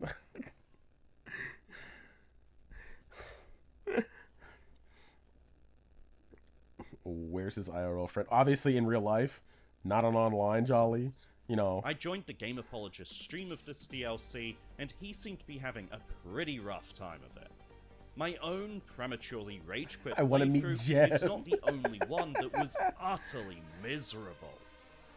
And I want to be clear, this isn't an issue of time, budget, or resources. This isn't a case of testing. This is a combination of conscious and terrible design decisions from a team that thinks punishing equates to fun. Hard? Oh, he's gonna talk about Tomb Raider again. I don't care. Sega, I don't know what's up with Sega. It seems like they've said that they don't rush shit, but I feel like Sonic Frontiers and a little bit of Superstars is a case of rushing. Like, I honestly don't think they should have released it the same week as Wonder, because that game is going to get compared to hell. People are going to say which game is better, and it's going to be obvious. I like Superstars, and I'm going to like Wonder. I think I'm going to enjoy Superstars more than Wonder. I don't know. I did play the demo at Best Buy, and I thought it was okay. But I really think they should have waited. I know they were trying to get onto the holiday sale and be like, yeah, we'll sell our game near holiday and then, discount it for $40. I'm pretty sure that's their plan. But I feel like they're hindering, development. There are some things that I think Sonic Superstars could have done better, especially, in the music department. I just don't think Sega has learned from their lesson of rushing, because they love to rush, and I think they do it without even realizing it, and it sucks. Shut the fuck up, man. Oh yeah, it's Sonic, so of course their development time has to be rushed. Shut the fuck up, you bitch. I know it was coming, but fuck you. I want to meet buddy.com, Jeff. Who the fuck? I'm not clicking this link. I'm scared. You're going to send me to something, and I'm going to regret it. Again, you're going to fucking dox me. Tomb Raider. I've enjoyed what little I've John's going to dox me, and then everyone's going to find out my real name is Tyler. Persevere from fun, rewarding, and legitimate challenge. The Frontiers DLC isn't that. It feels like glitter. That's me. You make my earthquake. Oh. A mess of bullshit gotcha moments. Izuka tells us that Frontiers is the template for the next 10 years of Sonic. The open zone is... Oh, God! They're copying Zelda. I forgot. Zelda did that. It's a pun. Oh, I get it. Okay. Sometimes I don't get your dad jokes, Jolly. You're kind of just, bad at them, JK, though. But yeah, Sega is copying Nintendo because they were saying Nintendo's gonna be like Zelda's gonna be like this for the next 10 years, and please guys, nobody hate me on this, but I really don't like Tears of the Kingdom. I thought it was ass. I don't like I don't like open world games. Like, I am an open target now. I don't like open zone games. I guess I'm an open target now. Maybe I shouldn't upload this. But yeah, I don't like a lot of open world games. They're kind of boring to me. Like Zelda's Tears of the Kingdom was cool for a hot minute. What were we gonna say?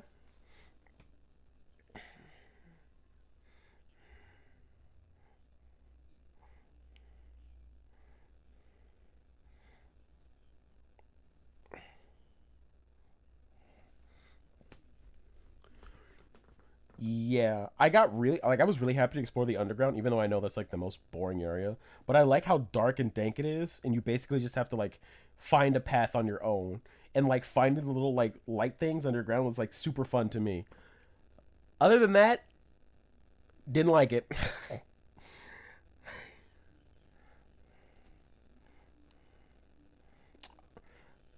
The thing is, I actually loved Fallout 4 when I first played it. Thought it was awesome. But then I got bored. That's the thing with these open world games with me. I have the time of my life in the beginning, and then I get extremely bored. That's why I don't want to play Final Fantasy 16, because I heard it's like an open world game, and I know that game is amazing. The combat's amazing. The story's amazing. But if I'm getting fucking bored walking around, I'm not going to play it. I'm going to get irritated. Fuck off. Why do you do this to me? I know you're joking. It's funny. I love it. Keep doing it. It's funny.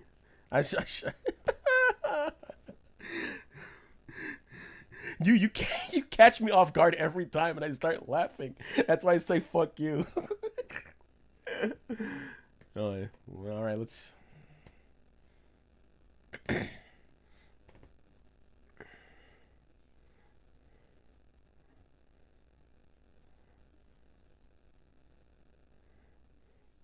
yeah.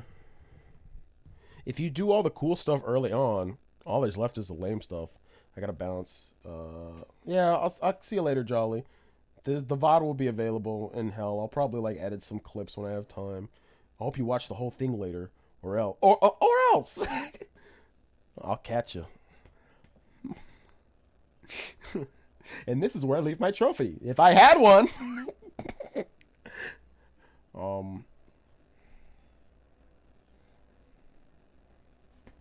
Multi.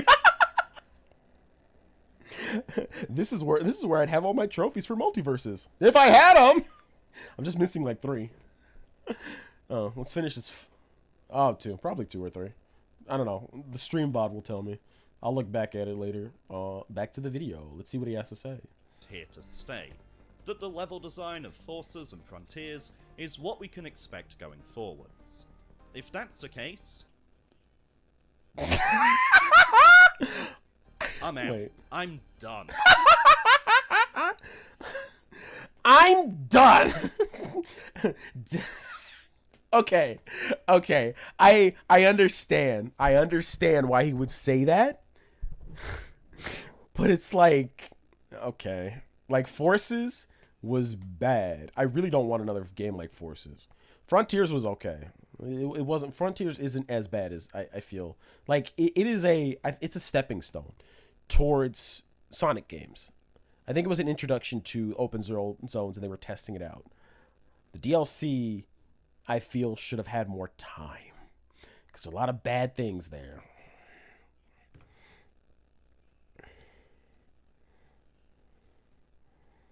Yeah, a little bit. It shows blemishes, and it has problems that I wish they fix, because I'm pretty sure Sega already heard about how hard the trials are, and they haven't said anything about it. Maybe they're fixing it, maybe not. I just really hope the next Sonic game that is open zone is better than Frontiers. Like I said, I don't think Frontiers is a bad game. I think it's just a stepping stone towards, new 3D Sonic. And hopefully, Superstars is a stepping stone towards 2D Sonic games. Spoilers, again, Trip is playable, and I really want to see her do other things in these classic Sonic games. Also, apparently in Tails Tube, Tails is going to interview Trip, modern Trip, for the next... It's random, but I want to see it, okay? I love Trip. You know, I said Styx was my favorite, and maybe Styx is now. Even though she hasn't said anything, all she is shy, I want more Styx. I mean, I want more Trip, alright? You listen to me.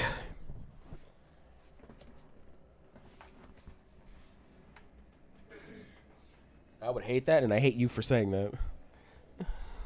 I want no part. She's gonna be like, hey guys, it's me, Trip. I love water, stale bread, and I'm a boy. I'm fine with that. Out of that.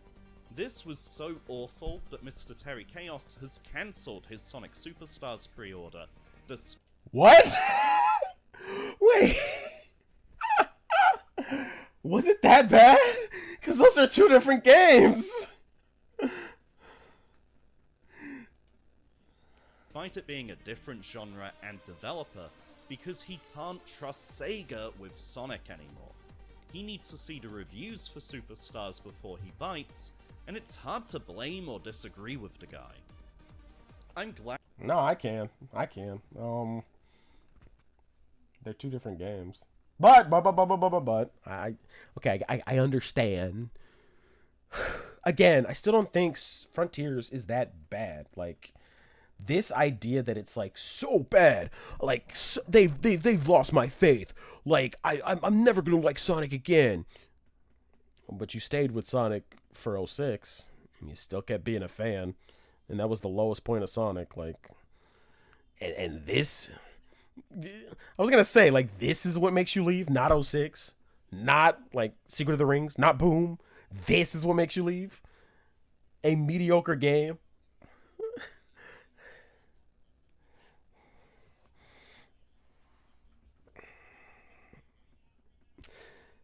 Yeah, this game is like a 6 or 7. Honestly, it's not like a 06 level. I just think it's weird that people are like saying that. Yeah, I'm leaving Sonic. It's like Sega, I can't trust Sega anymore. Superstars, bad. Frontiers, bad. Like, these games are the worst ever. And you know, I refer back to you to the actually worst Sonic game. You know, yeah. It's a little weird that you stuck with the series until now. That it's that, like, this is the worst. Anyway. And this DLC was free. I would be demanding a refund if it wasn't. But even without a price tag, my strong recommendation would be to simply not subject yourself to it. My recommendation is, if you're a Sonic fan and you like Sonic, try it out at least. I'm not going to tell you not to play it. If you don't like it in the end, then it's free, so it's not really, you're not really losing anything out of it. If you already have the game, then you can already play this. I'm not going to tell you not to play it. Just try it if you're interested. You don't have to if you don't want to. I'm just saying. Sorry, this one was a bit of a downer, guys, but man, I have not been this disappointed in a game for a very long time. On the plus side, I'm planning to review Batman Arkham Asylum for Halloween, one of my favorite games, so expect things cool. Badass. To be much more positive there. Subscribe to make sure you see it when it goes live, and a huge thank you to my patrons Crow, Tiny Jericho, Mr. Terry Chaos, Guma Spice, and Ducky Go. Wait, is Mr. Terry Chaos his Patreon subscriber? I thought that was his IRL friend.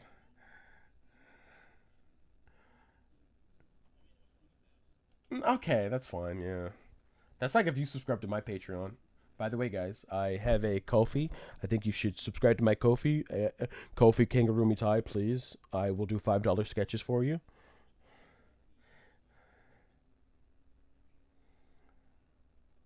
Trying to see what else he talked about.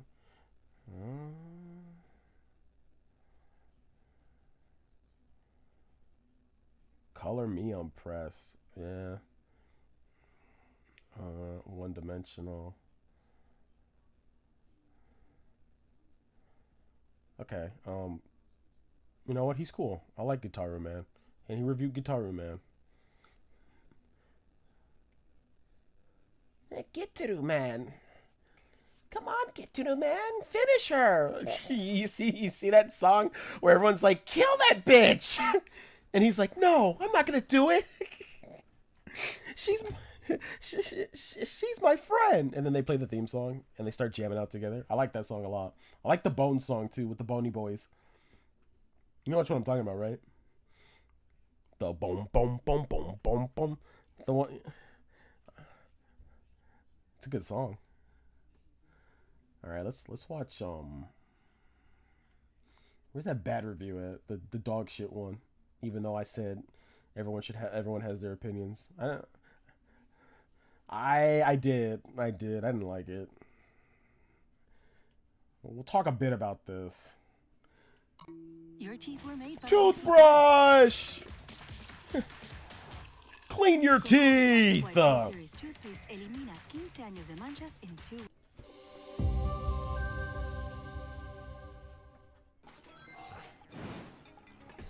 Alright. Here's how he starts this review.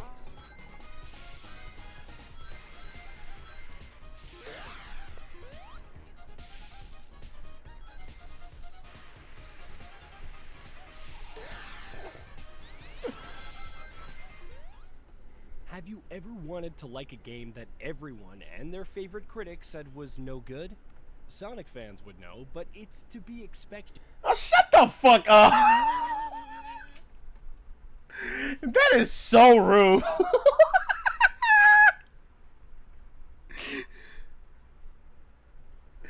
That is so rude.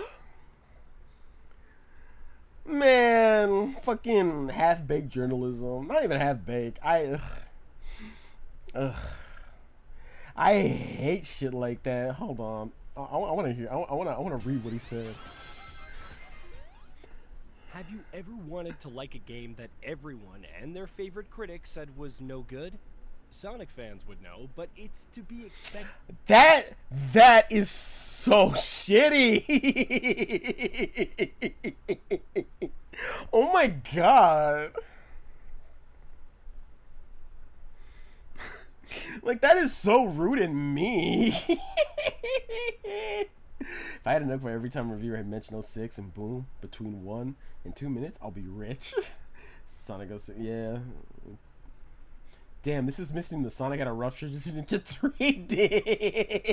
It'd be the perfect stereotypical review. Mentioning 06 in the first minute should discredit this review from ever being taken seriously. I don't think it should. I just think it's because 06 has such a backlash. It has, like, people remember 06 for how bad it is. 06 was that bad. It ruined Sonic, honestly. And since they've done so much with Sonic, I don't think Sonic, like, it's so weird to see Sonic in a good light, even for Sonic fans. Okay, but yeah, fuck this guy. Like, yeah, everyone says the first minute is awful. Nah, the first 30 seconds is dog shit. How do you start with that? Like, okay, asshole. Because when it comes to the long-running franchise, you never truly know what to expect. Are you going to get an amazing 3D adventure with killer music that probably won't age as well down the line, but is still awesome? Probably. Maybe a disappointing side-scroller that doesn't deserve a mainline number, much less any mention in the series' history? Most likely. Some of the worst stories.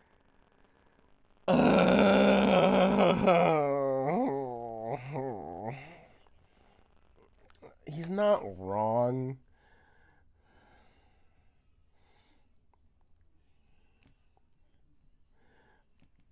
But fuck him. I don't know. This is I'm gonna be jaded. I'm gonna be fully jaded. I'm gonna be fully mean. I'm not gonna like name call him, but I'm just gonna be like, man, dude, fuck you. Like, man, I don't know. That first sentence like put a sour taste in my mouth. Like, I really like. I'm like mad, and I don't want to hear what he has to say about this game, because like that is such like a big fuck you to Sonic fans. Like, it's like he's acted. It's like they're actively trying to start shit with the Sonic fans, because like, and some of us are crazy, some of us are quirky, but I don't know. Don't be such a fucking asshole about it at the beginning. Like, that's so rude. Also, look what I put in. Look what I put in the Discord chat. In video games.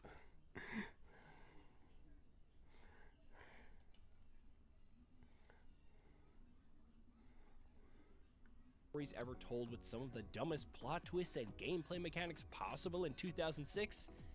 Indubitably. There we go. There we go. Ding ding ding ding ding ding ding ding ding. 2006. You did it. You won. Sonic 06 is a bad game. We get it. Oh! Yeah. Yeah. A minute and 2 seconds in. Oh, Sonic 06. Yeah, we get it. All right. It's a benefit and a curse of being a Sonic fan. Sonic dicks. And you know what? I'm also gonna like say because Clement made a great video series on why 06 is like a bad video game. He even prefaced that he thinks it's one of the worst video games ever. And while I don't agree with that, I do agree that it's extremely bad. Again, Sonic 06 obviously is a bad game. I get it. I think most people get it. Like, I don't know how many times reviewers need to just say it's like it was the worst Sonic game. Everyone fucking gets it, dog. I think people just do that to like fill the word quota. Like, fuck, we need like 15 more words. Let's talk about Sonic 06. Yeah, great idea, Frank.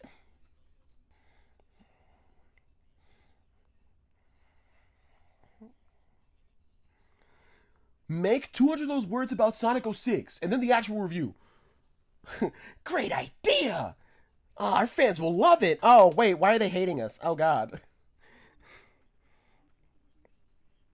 No, we'll be good. People don't care. Sonic was never good. Right, guys? Right. Actually, I like Sonic. And then they just kill him.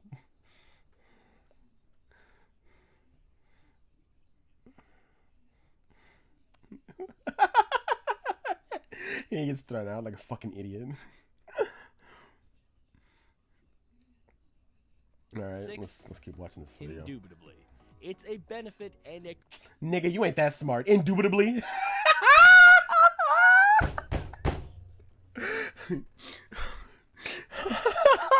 Indubitably. I highly decree that this is a bad Sonic game. A word.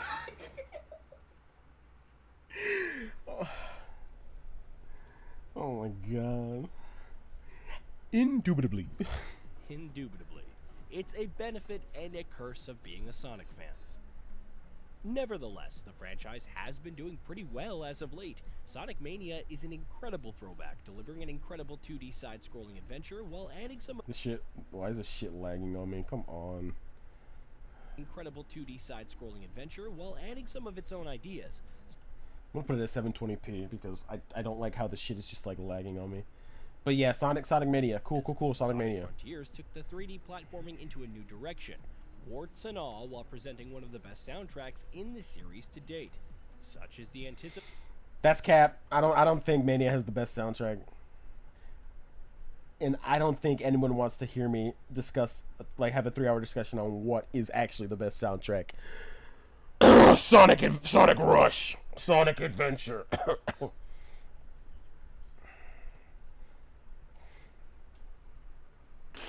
You know what? I actually like some of those tracks. I'm gonna be honest. I actually think some of those tracks are fine. I am the problem. I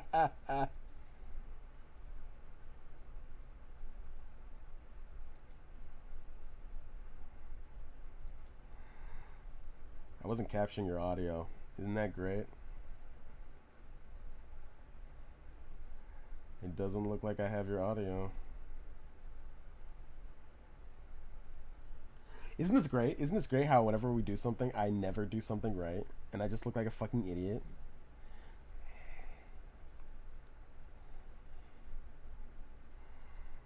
I mean, hold on. I'm gonna fix it right now. But I'm such a fucking idiot sometimes. My ass trying to have a good time, and then I'm just like saying the stupidest shit ever. Okay, say something. Check the stream and see, because I can't hear you at all. I do not know why.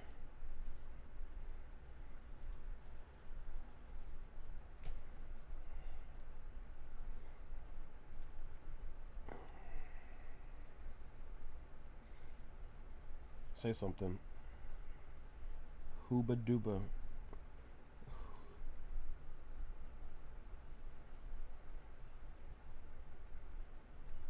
Did you hear yourself?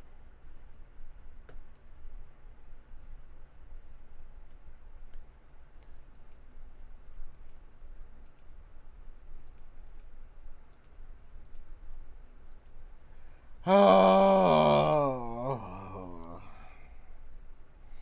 I can't even like use any of this, so that's fun. You can hear me, but not you. Ugh. I really love when I live stream and I never get anything right.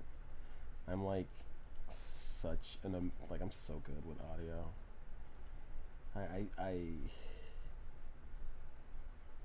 I'm actually mad now because a lot of this was really good. This was all really. I kind of just want to end stream now because I'm so pissed. Oh my god. Oh.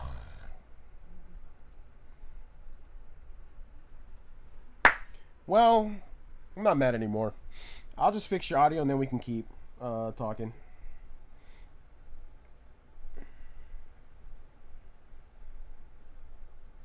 I'll just edit the video so where it's just me talking.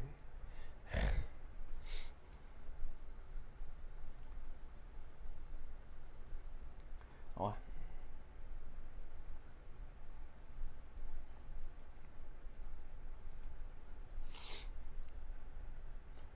I was thinking of that. Like, why isn't your audio like playing? That's what I want to know, cause like I got energy back. I literally got energy back seeing that, because now I actually want to fix this and then properly like have you talk, because you were talking in the video game thing.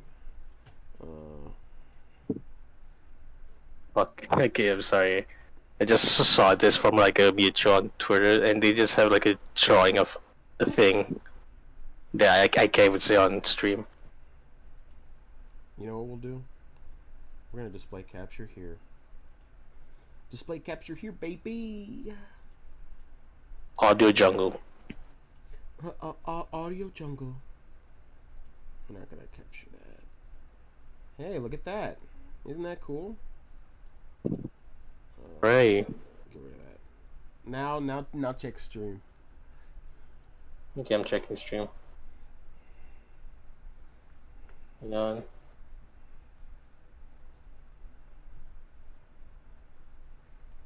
Should be able to hear yourself now. Let's hear it. Hang on.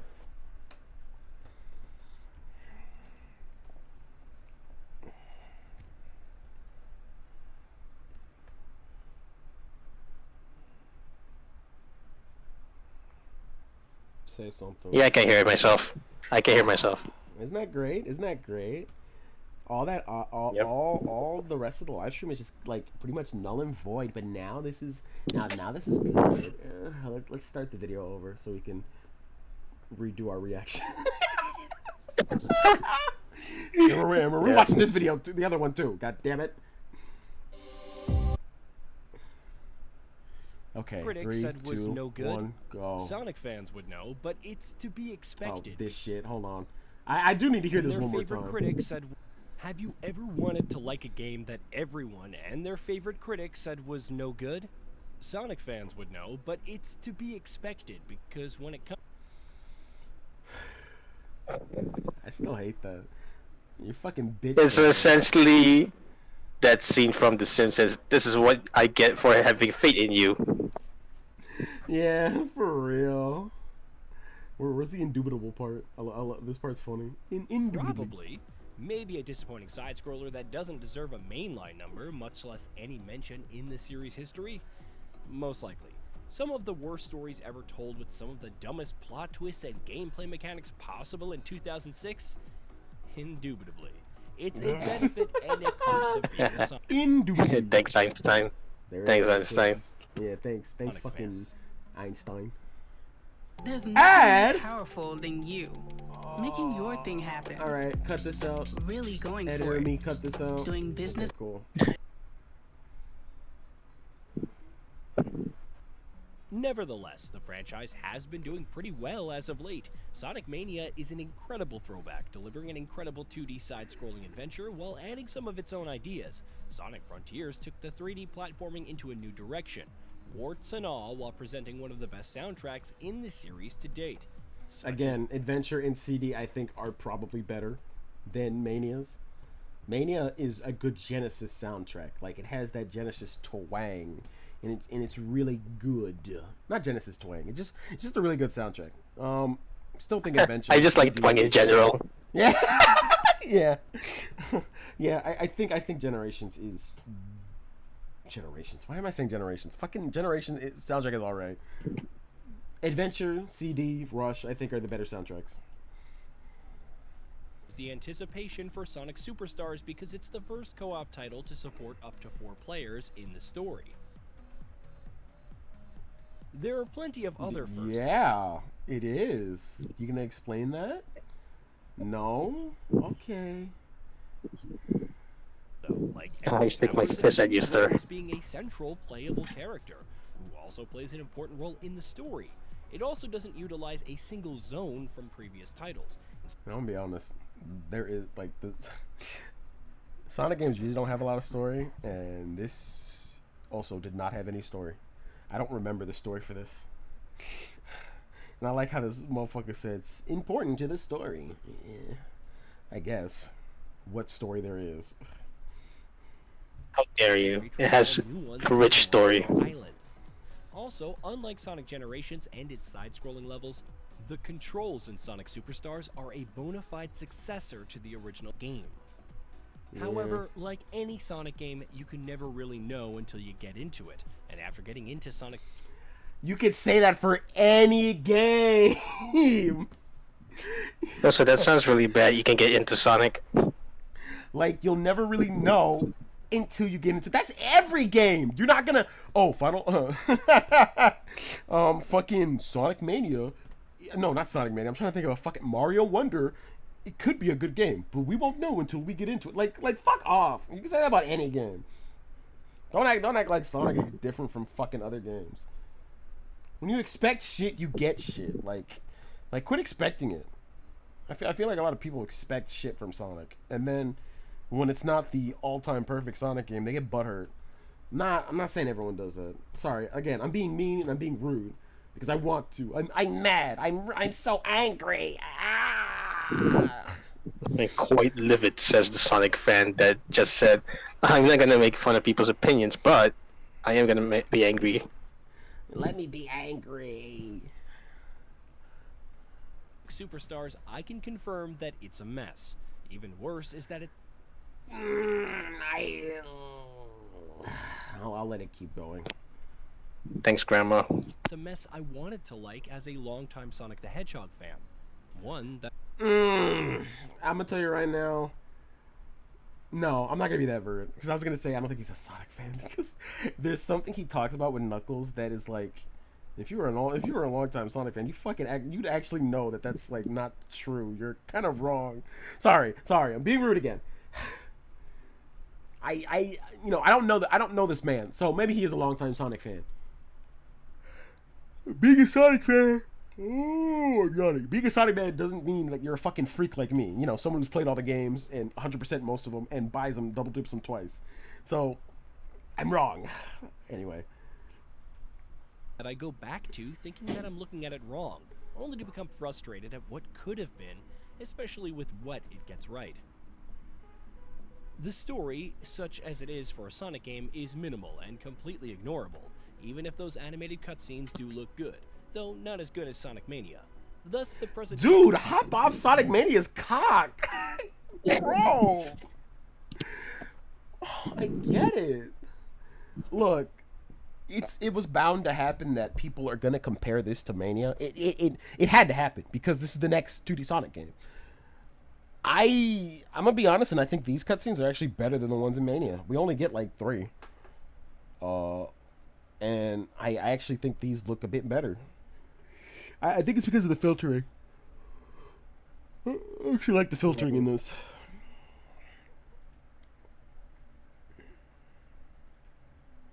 Comes to the forefront, the visuals and soundtrack.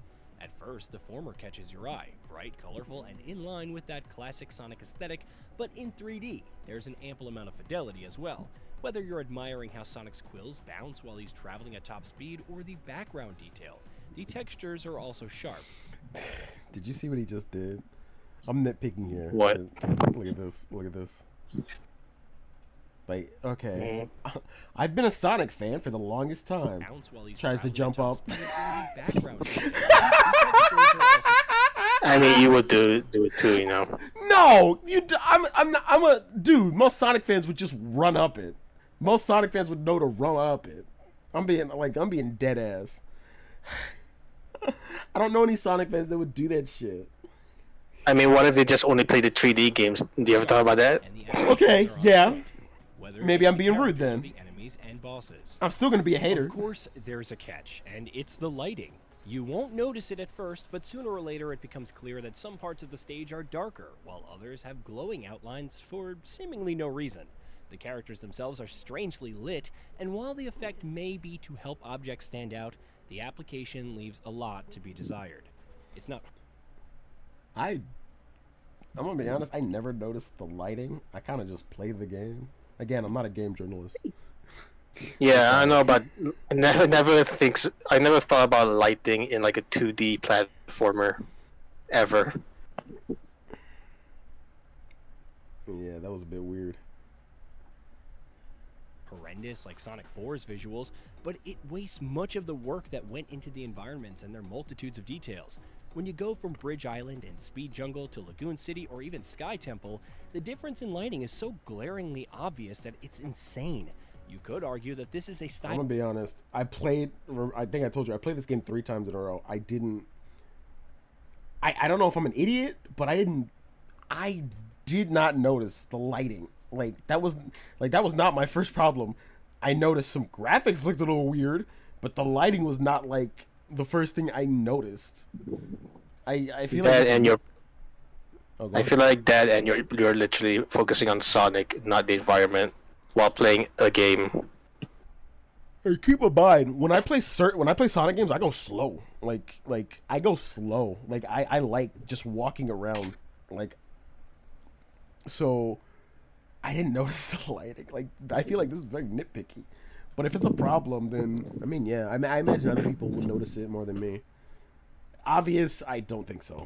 For me, at least. Stylistic choice or even done to improve visibility, but instead of immersing one in the adventure or the sense of speed, it creates an unnatural feel. As annoyed with the lighting as I am, my disappointment is immeasurable, and my day ruined thanks to... Nice, not nice. Funny joke. Ha ha ha ha.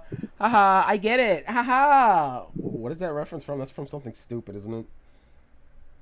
I guess like it's a meme from that like food guy, the one that looks like a vampire.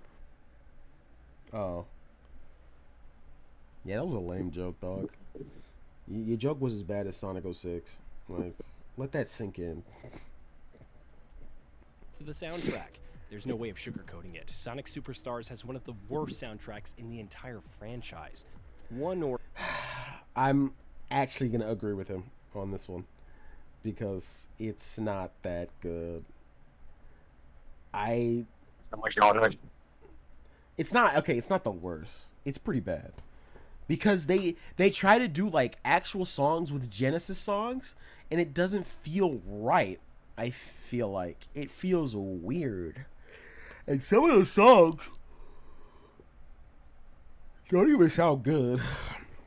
Like, I think T-Lope said like this was his best, like this was his best work ever, and I'm just like, okay, his songs are actually good. Jun Sonoa's songs were not. So yeah. For 2 decent tunes, put it above the bottom of the barrel, but you'd be hard-pressed to remember anything afterwards. I actually like this song a lot. Fuck him for pointing out this song. I actually like this song a lot. I got mad when I saw it. I was like, oh fuck, this song's good. Why this one? Why couldn't you do like fucking Press Factory? Oops, spoiler. Actually, I like Press Factory's song. I actually like that song a lot. Hold on, give me a minute. Say something funny. Your mom. I don't know.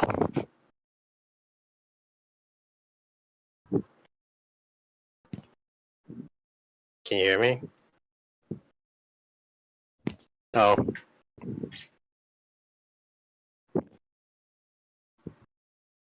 So I guess if you enjoyed this stream, you can go watch the Pikmin 1 stream he did.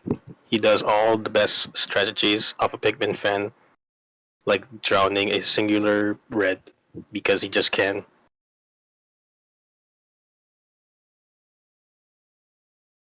Hey, I'm back, and I heard you. Oh, shit. I did it for a reason. At least I advertise your other like stream. Come on. Oh my god, I could turn that into an animatic. I might do that because that was funny. I heard the whole thing. All right. See, wait, how much did you heard? I heard all of it. See, now that your voice is recorded, I can actually I actually know what stuff to edit. So I actually feel good. I'm like I got my energy back because of this. Anyway, back to the video.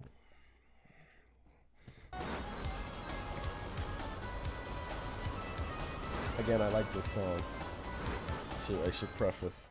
It's a shame because, among many things, the soundtrack is one of the core pillars that makes a Sonic game, adding to the atmosphere, lending a sense of urgency, creating tension, and ushering in victory. Instead, Sonic Superstar soundtrack feels bland and uninspired, like an imitation of what someone thinks Sonic music should sound like. Don't get me wrong. Yeah. Like I said, bad tracks all around. Some good, some nah. What do you think?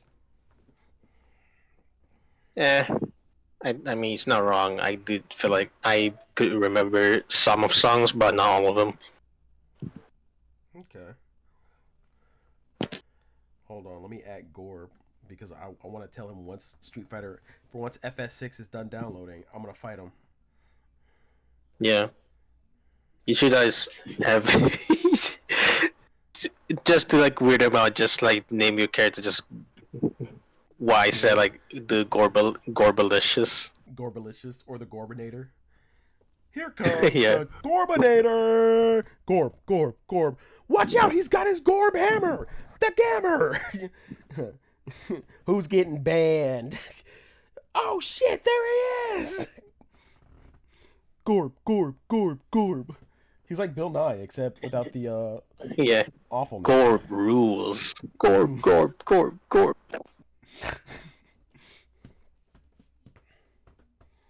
I'm not going to tell you what does. I can actually turn that into an animatic too. I'm so happy we have audio. Or doesn't qualify as Sonic music. But when you've spent as many decades with the series, the magic and charm of a compelling soundtrack is undeniable. I gotta pause it again. I thought he was gonna say, when you spend as much time in the series as I am, you get used to the compelling and magical soundtracks. I would have been mad if he said that. I'm being a hater again. You've been the hater from this guy only. Sonic Frontiers, Sonic Mania, Sonic Generations. Oh, you sound like a robot. Can you hear me? Yeah, I can hear you now. Okay. I got scared. Oh no.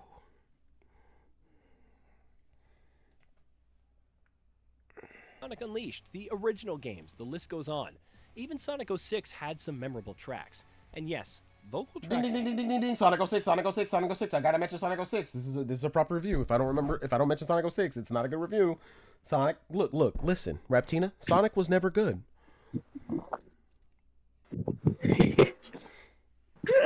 Hey, can you say Sonic 06? That's easy. P.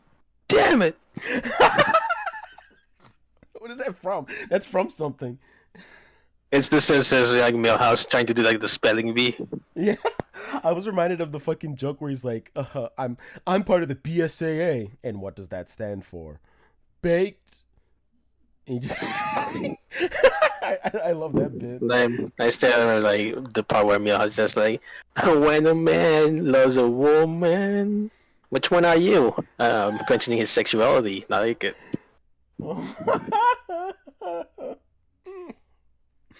Oh my god.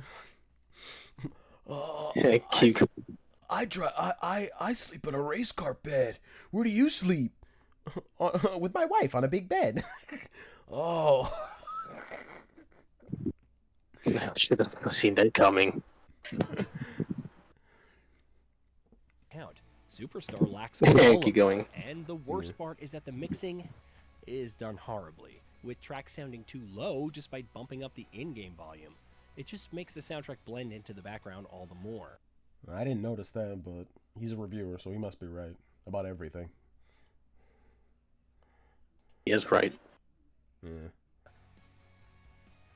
Because the video is moving right. In Sonic Superstars, it's the controls. Our Zest and Sonic team wanted to capture the feel of the older titles, which is no easy feat. To say they succeeded would be an understatement. Each character's movements, from Sonic's spin dash to Knuckles' gliding, is on point, from the responsiveness to the momentum. It also doesn't hurt that the sense of speed is captured well when it wants to be. More on that in a bit. Long story short, if you enjoyed the older games or Sonic Mania, you'll feel at home with Superstars controls. I wasn't a fan of... Ooh, a positive. Wow. That's new. Who knew? Wow. Finally, he has humanity. Guys, Sonic Superstars feels just like the old Sonic games. It's still horrible though. All right, I'm gonna play it. 3, 2, 1. Some changes, like Knuckles' glide having a recovery when it ends, extended if he lands on his stomach, but I digress. Oh, that's okay. This is what people were getting mad about. Hold on, I'm gonna replay the whole thing in a bit. Long story short, if you enjoyed the older games or Sonic Mania, you'll feel at home with Superstars controls. I wasn't a fan of some changes, like Knuckles' glide having a recovery when it ends, extended if he lands on his stomach, but I digress. That was in the original game, mind you. The only, the big difference for Knuckles is that his jump is the same height as everyone else. That is a difference. Knuckles having recovery animations for his glide was always in the original game. And people were shitting on this guy because they were like, what are you talking about? That was always a thing, you know? That's why, it's very, that's a minor detail. But when you say that you're a Sonic fan, when you say such and such and such and such, and you don't know what you're talking about, that's kind of a problem, you know? You're not really showing that you're an actual Sonic fan. Again, nitpicking. I'm being a bitch. Preface, warning, I'm being a bitch again, but still, you know? It's stupid. You sound a little stupid, you know? Am I in the wrong? Yeah. Oh, I'm not. Okay. Not really. Yay. Am I the asshole in this conversation? Am I the asshole? I'm critiquing someone on for their Sonic review because they don't know what they're talking about. Am I the asshole? Everyone's like, yeah, it's fucking Sonic. Get over yourself, loser. Anyway, video. The new addition is the Emerald's powers. Whenever you collect a Chaos Emerald via a new grapple-heavy special stage, it's no longer just on your person, waiting to be stolen through story circumstances beyond your control. Hint, hint. Instead, it grants an ability. The red Chaos Emerald gives the bullet ability to shoot ahead in a direction of choice. The blue Chaos Emerald has the clone ability to summon a venerable army of clones across the screen to defeat enemies, or die mercilessly. Business has been going great. Cut. We've grown so much, so fast. Honestly, I don't know how. While the effects can be interesting, the powers feel tacked on at times. It's possible to forget you even have them and play like any other regular Sonic title. I disagree. There are actually some good power-ups. Actually, I think all of them are viable except for the one that shows hidden items. There is Bullet that lets Well, you yeah. shoot. Yeah, there's Bullet that lets you shoot in 8 directions, which is pretty cool. There's Ivy that lets you like climb a plant that just keeps going continuously up and up and up and up. There's Slow that slows down the levels, but you're still at the same speed. There is Water, which, I mean, okay, so Water is very situational, but it's fun to use in those levels that you have them, where you can turn into water and just like, you know, go up waterfalls or, you know, swim in the water levels, which is a massive, like, great thing to have. Because Sonic moves super slowly in, like, water, you know, if you're playing a fucking Sonic game, you know, and it's really annoying to deal with. The clone one's pretty good, too, for taking down bosses really easily. It's options. It's there. It's nice to have it. You know, there's nothing wrong with having the option. It's like, that's like saying, I'm comparing Wonder. That's like if people got upset for the badges, like, oh, like the badges are gonna make the game easier. What the fuck? Like, there's no point. Well, I mean, it's there for an option. You don't have to use them. They're just there for fun. But I want to use them. Yeah, but I want to use them. Like, come on. Anyway. Some abilities like Vision are completely useless during boss fights. Water allows you to climb up waterfalls, which is also highly situational. No river in the desert here, unfortunately. It also doesn't have— I said that already, asshole! Ugh. That the zones aren't very well designed to take advantage of the new powers. You may discover a hidden wall here or there, and maybe even reach out of the way areas with Bullet, with the game helpfully indicating where you can use the power, but that's pretty much it. Man, you can use them anytime. You don't have to use, because sometimes they'll tell you like, hey, you should use this, you should use this here. Like, that's just if you want to. You could use it fucking anywhere, and I feel like it could be helpful. Like, I use Bullet for some areas that like are just a vertical climb, and you know what? It made it fucking easier. Believe it or not. Like, oh my god. Like, what a shocker. The optional power-ups can be helpful sometimes. God. Sorry, I'm getting angry again. I'm getting angry. It's irritating me. I'm in disbelief as much as you are. No, you're not. Are you? No. You bitch. This brings us to one of the game's biggest failings. At first, it seems like the new zones balance classic Sonic gameplay, where you play through stages again and again to find your optimum run, with several new gimmicks. Bridge Island, the first zone, is a good example as it features the usual half-pipes, loops, and classic foes, balanced with a few new additions. However, this approach can go overboard as early as in zones like Sky Temple and Pinball Carnival.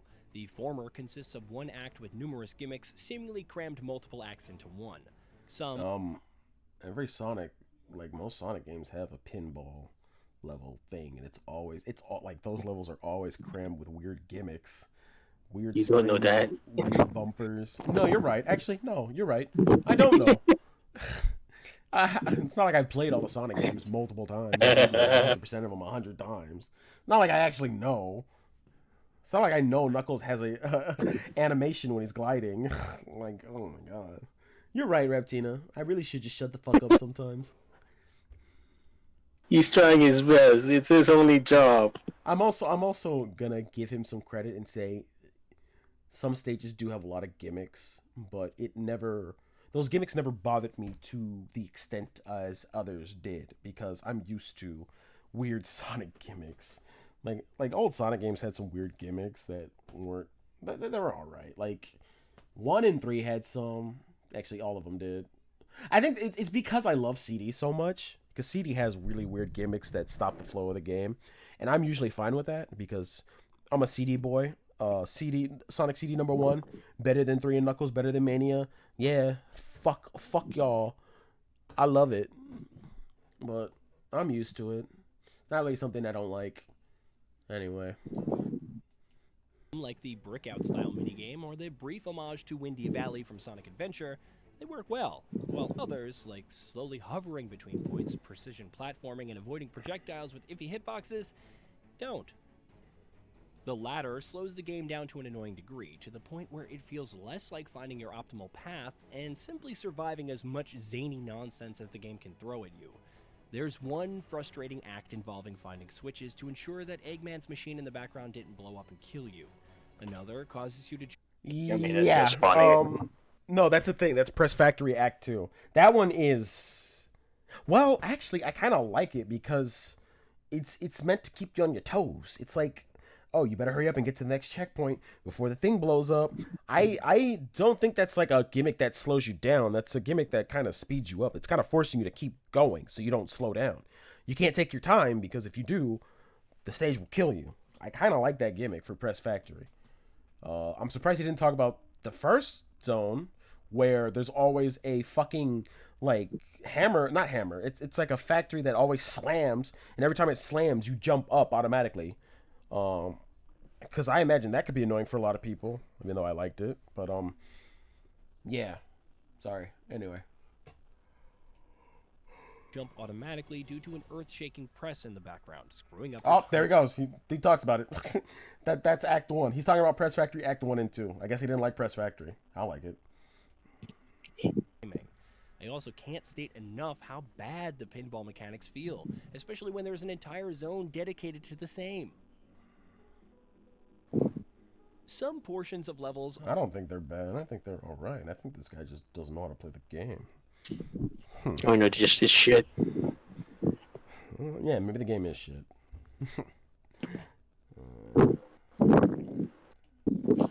Some portions of levels also feel like they're designed for 4 players to stop and ponder or die and retry multiple times. The digital rat maze in Cyberstation is one of many examples, except they feel tedious even with several players involved. The fact that your allies automatically teleport when you speed ahead of them tells me that these sections are placed to ensure that doesn't happen, thus affecting the overall flow and speed of the game. I did hear that the multiplayer is ass for this, but I haven't played it yet. So I can't say anything, and I don't even think he played it, so... You know. Just saying. I might agree with him. Might. Maybe. For the bosses, they range from interesting to, you guessed it, needlessly tedious and becoming all the more frustrating as you near the finale. Some even have attacks akin to being crushed by the environment, resulting in your immediate death. The fact that certain bosses are trivialized with an emerald power like Clone is also hilarious since they effectively bypass mechanics that require reaching the bosses. I'm fine with that. I like that because if you go out of your way to get the emeralds, you're able to use them wherever you want, you know. It's an optional thing that you can use to bypass bosses, you know? I like how he's like making this be like, oh, that's so weird that these optional emeralds that you get can help you with the bosses. Wow. Like, that's bad game design. I don't think it's bad game design. I think that's cool. I think that's cool that, like, you know, if you have the emeralds, you can just not do the boss. You know? It's the same with Supersonic. Once you get all the emeralds in your Supersonic, you don't have to do the boss, you know?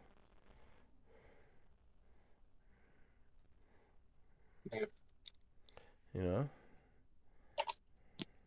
I know. Sorry.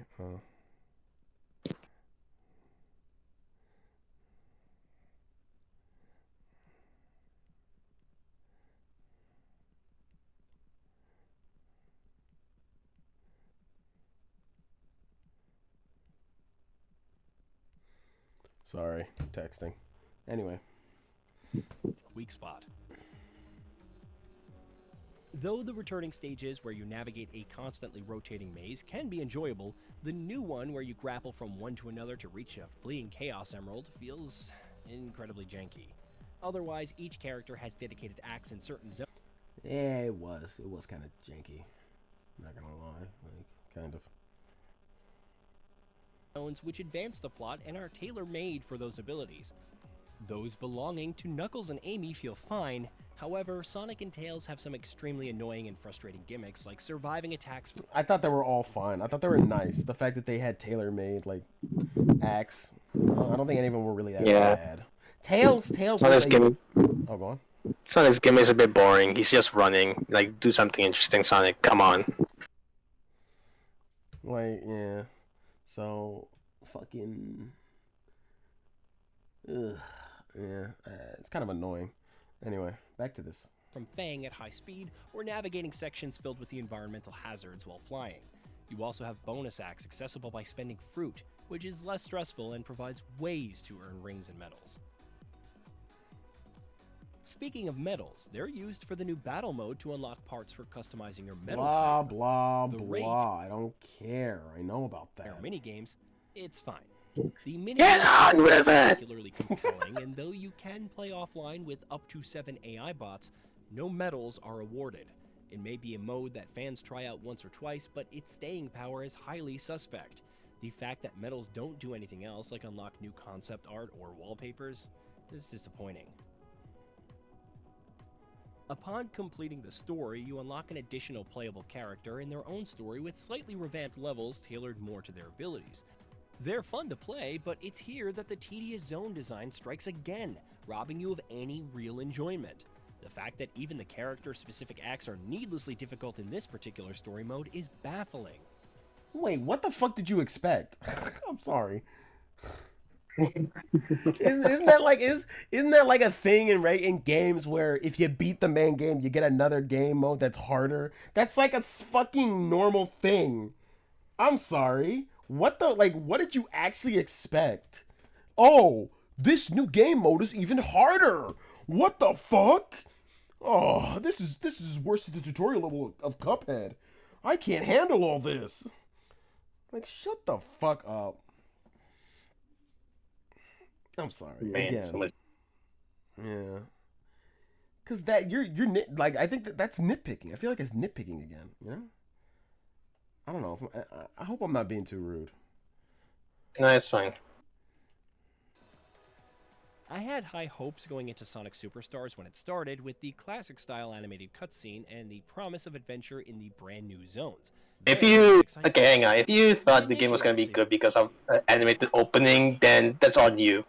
Yeah. I'm sorry, like I know the animation looks good, but that's not reflective of the game. And that's like if Bubsy 3D had like a gorgeous animated cutscene and then you just started playing the dog shit game. Like, come on. Felt fine. Even it's like I say, like, oh, Sly Cooper 4 has some good animations with the cartoon. It's because the overall flow of the levels and how they went against a defining principle of Sonic titles, particularly of the 2D side-scrolling variety, annoyed me. However, the most disappointing part about it all is that Arzest and Sonic Team had the tools to deliver a compelling experience, from the controls to the visual fidelity. Superstars has a decently large scope and tries to do something new, but the results don't come together in a way that feels thematically coherent or mechanical. I disagree. I think Superstars is a good game. A lot of flaws, like most Sonic games, but I think the game is fine. It's fine. Mechanically fun. As enjoyable as the sense of speed can be, with the background rushing by, thanks especially to the rock-solid frame rate, it doesn't make up for all those times where the action comes screeching to a halt as you deal with stage hazards and annoying gimmicks. Maybe you'll have more fun with friends in co-op, or embrace the potential online chaos that battle mode can offer. A Sonic game like this, with a not insignificant amount of development resources, could have and should have been so much better. Hey. I hate this, man. Did they play this? I don't even want to hear the review. Maybe you're gonna have to. No, I don't. I already know that game's gonna be fine. I hated that. I hated it so much. I'm tired. Let's just go watch Len play Sonic Superstars. I mean, you're gonna be talking, or are you just gonna be like? Yeah, I'm gonna be talking. I gotta challenge Gore. Okay. All right. Thanks for watching, whoever's here. I'm gonna end the stream now. Yeah. Bye. I hope you enjoy our very judgmental opinions about a reviewer on a Sonic game. Yeah, fuck everyone. Hate everything. Sucks so much fun. Alright, bye. Bye.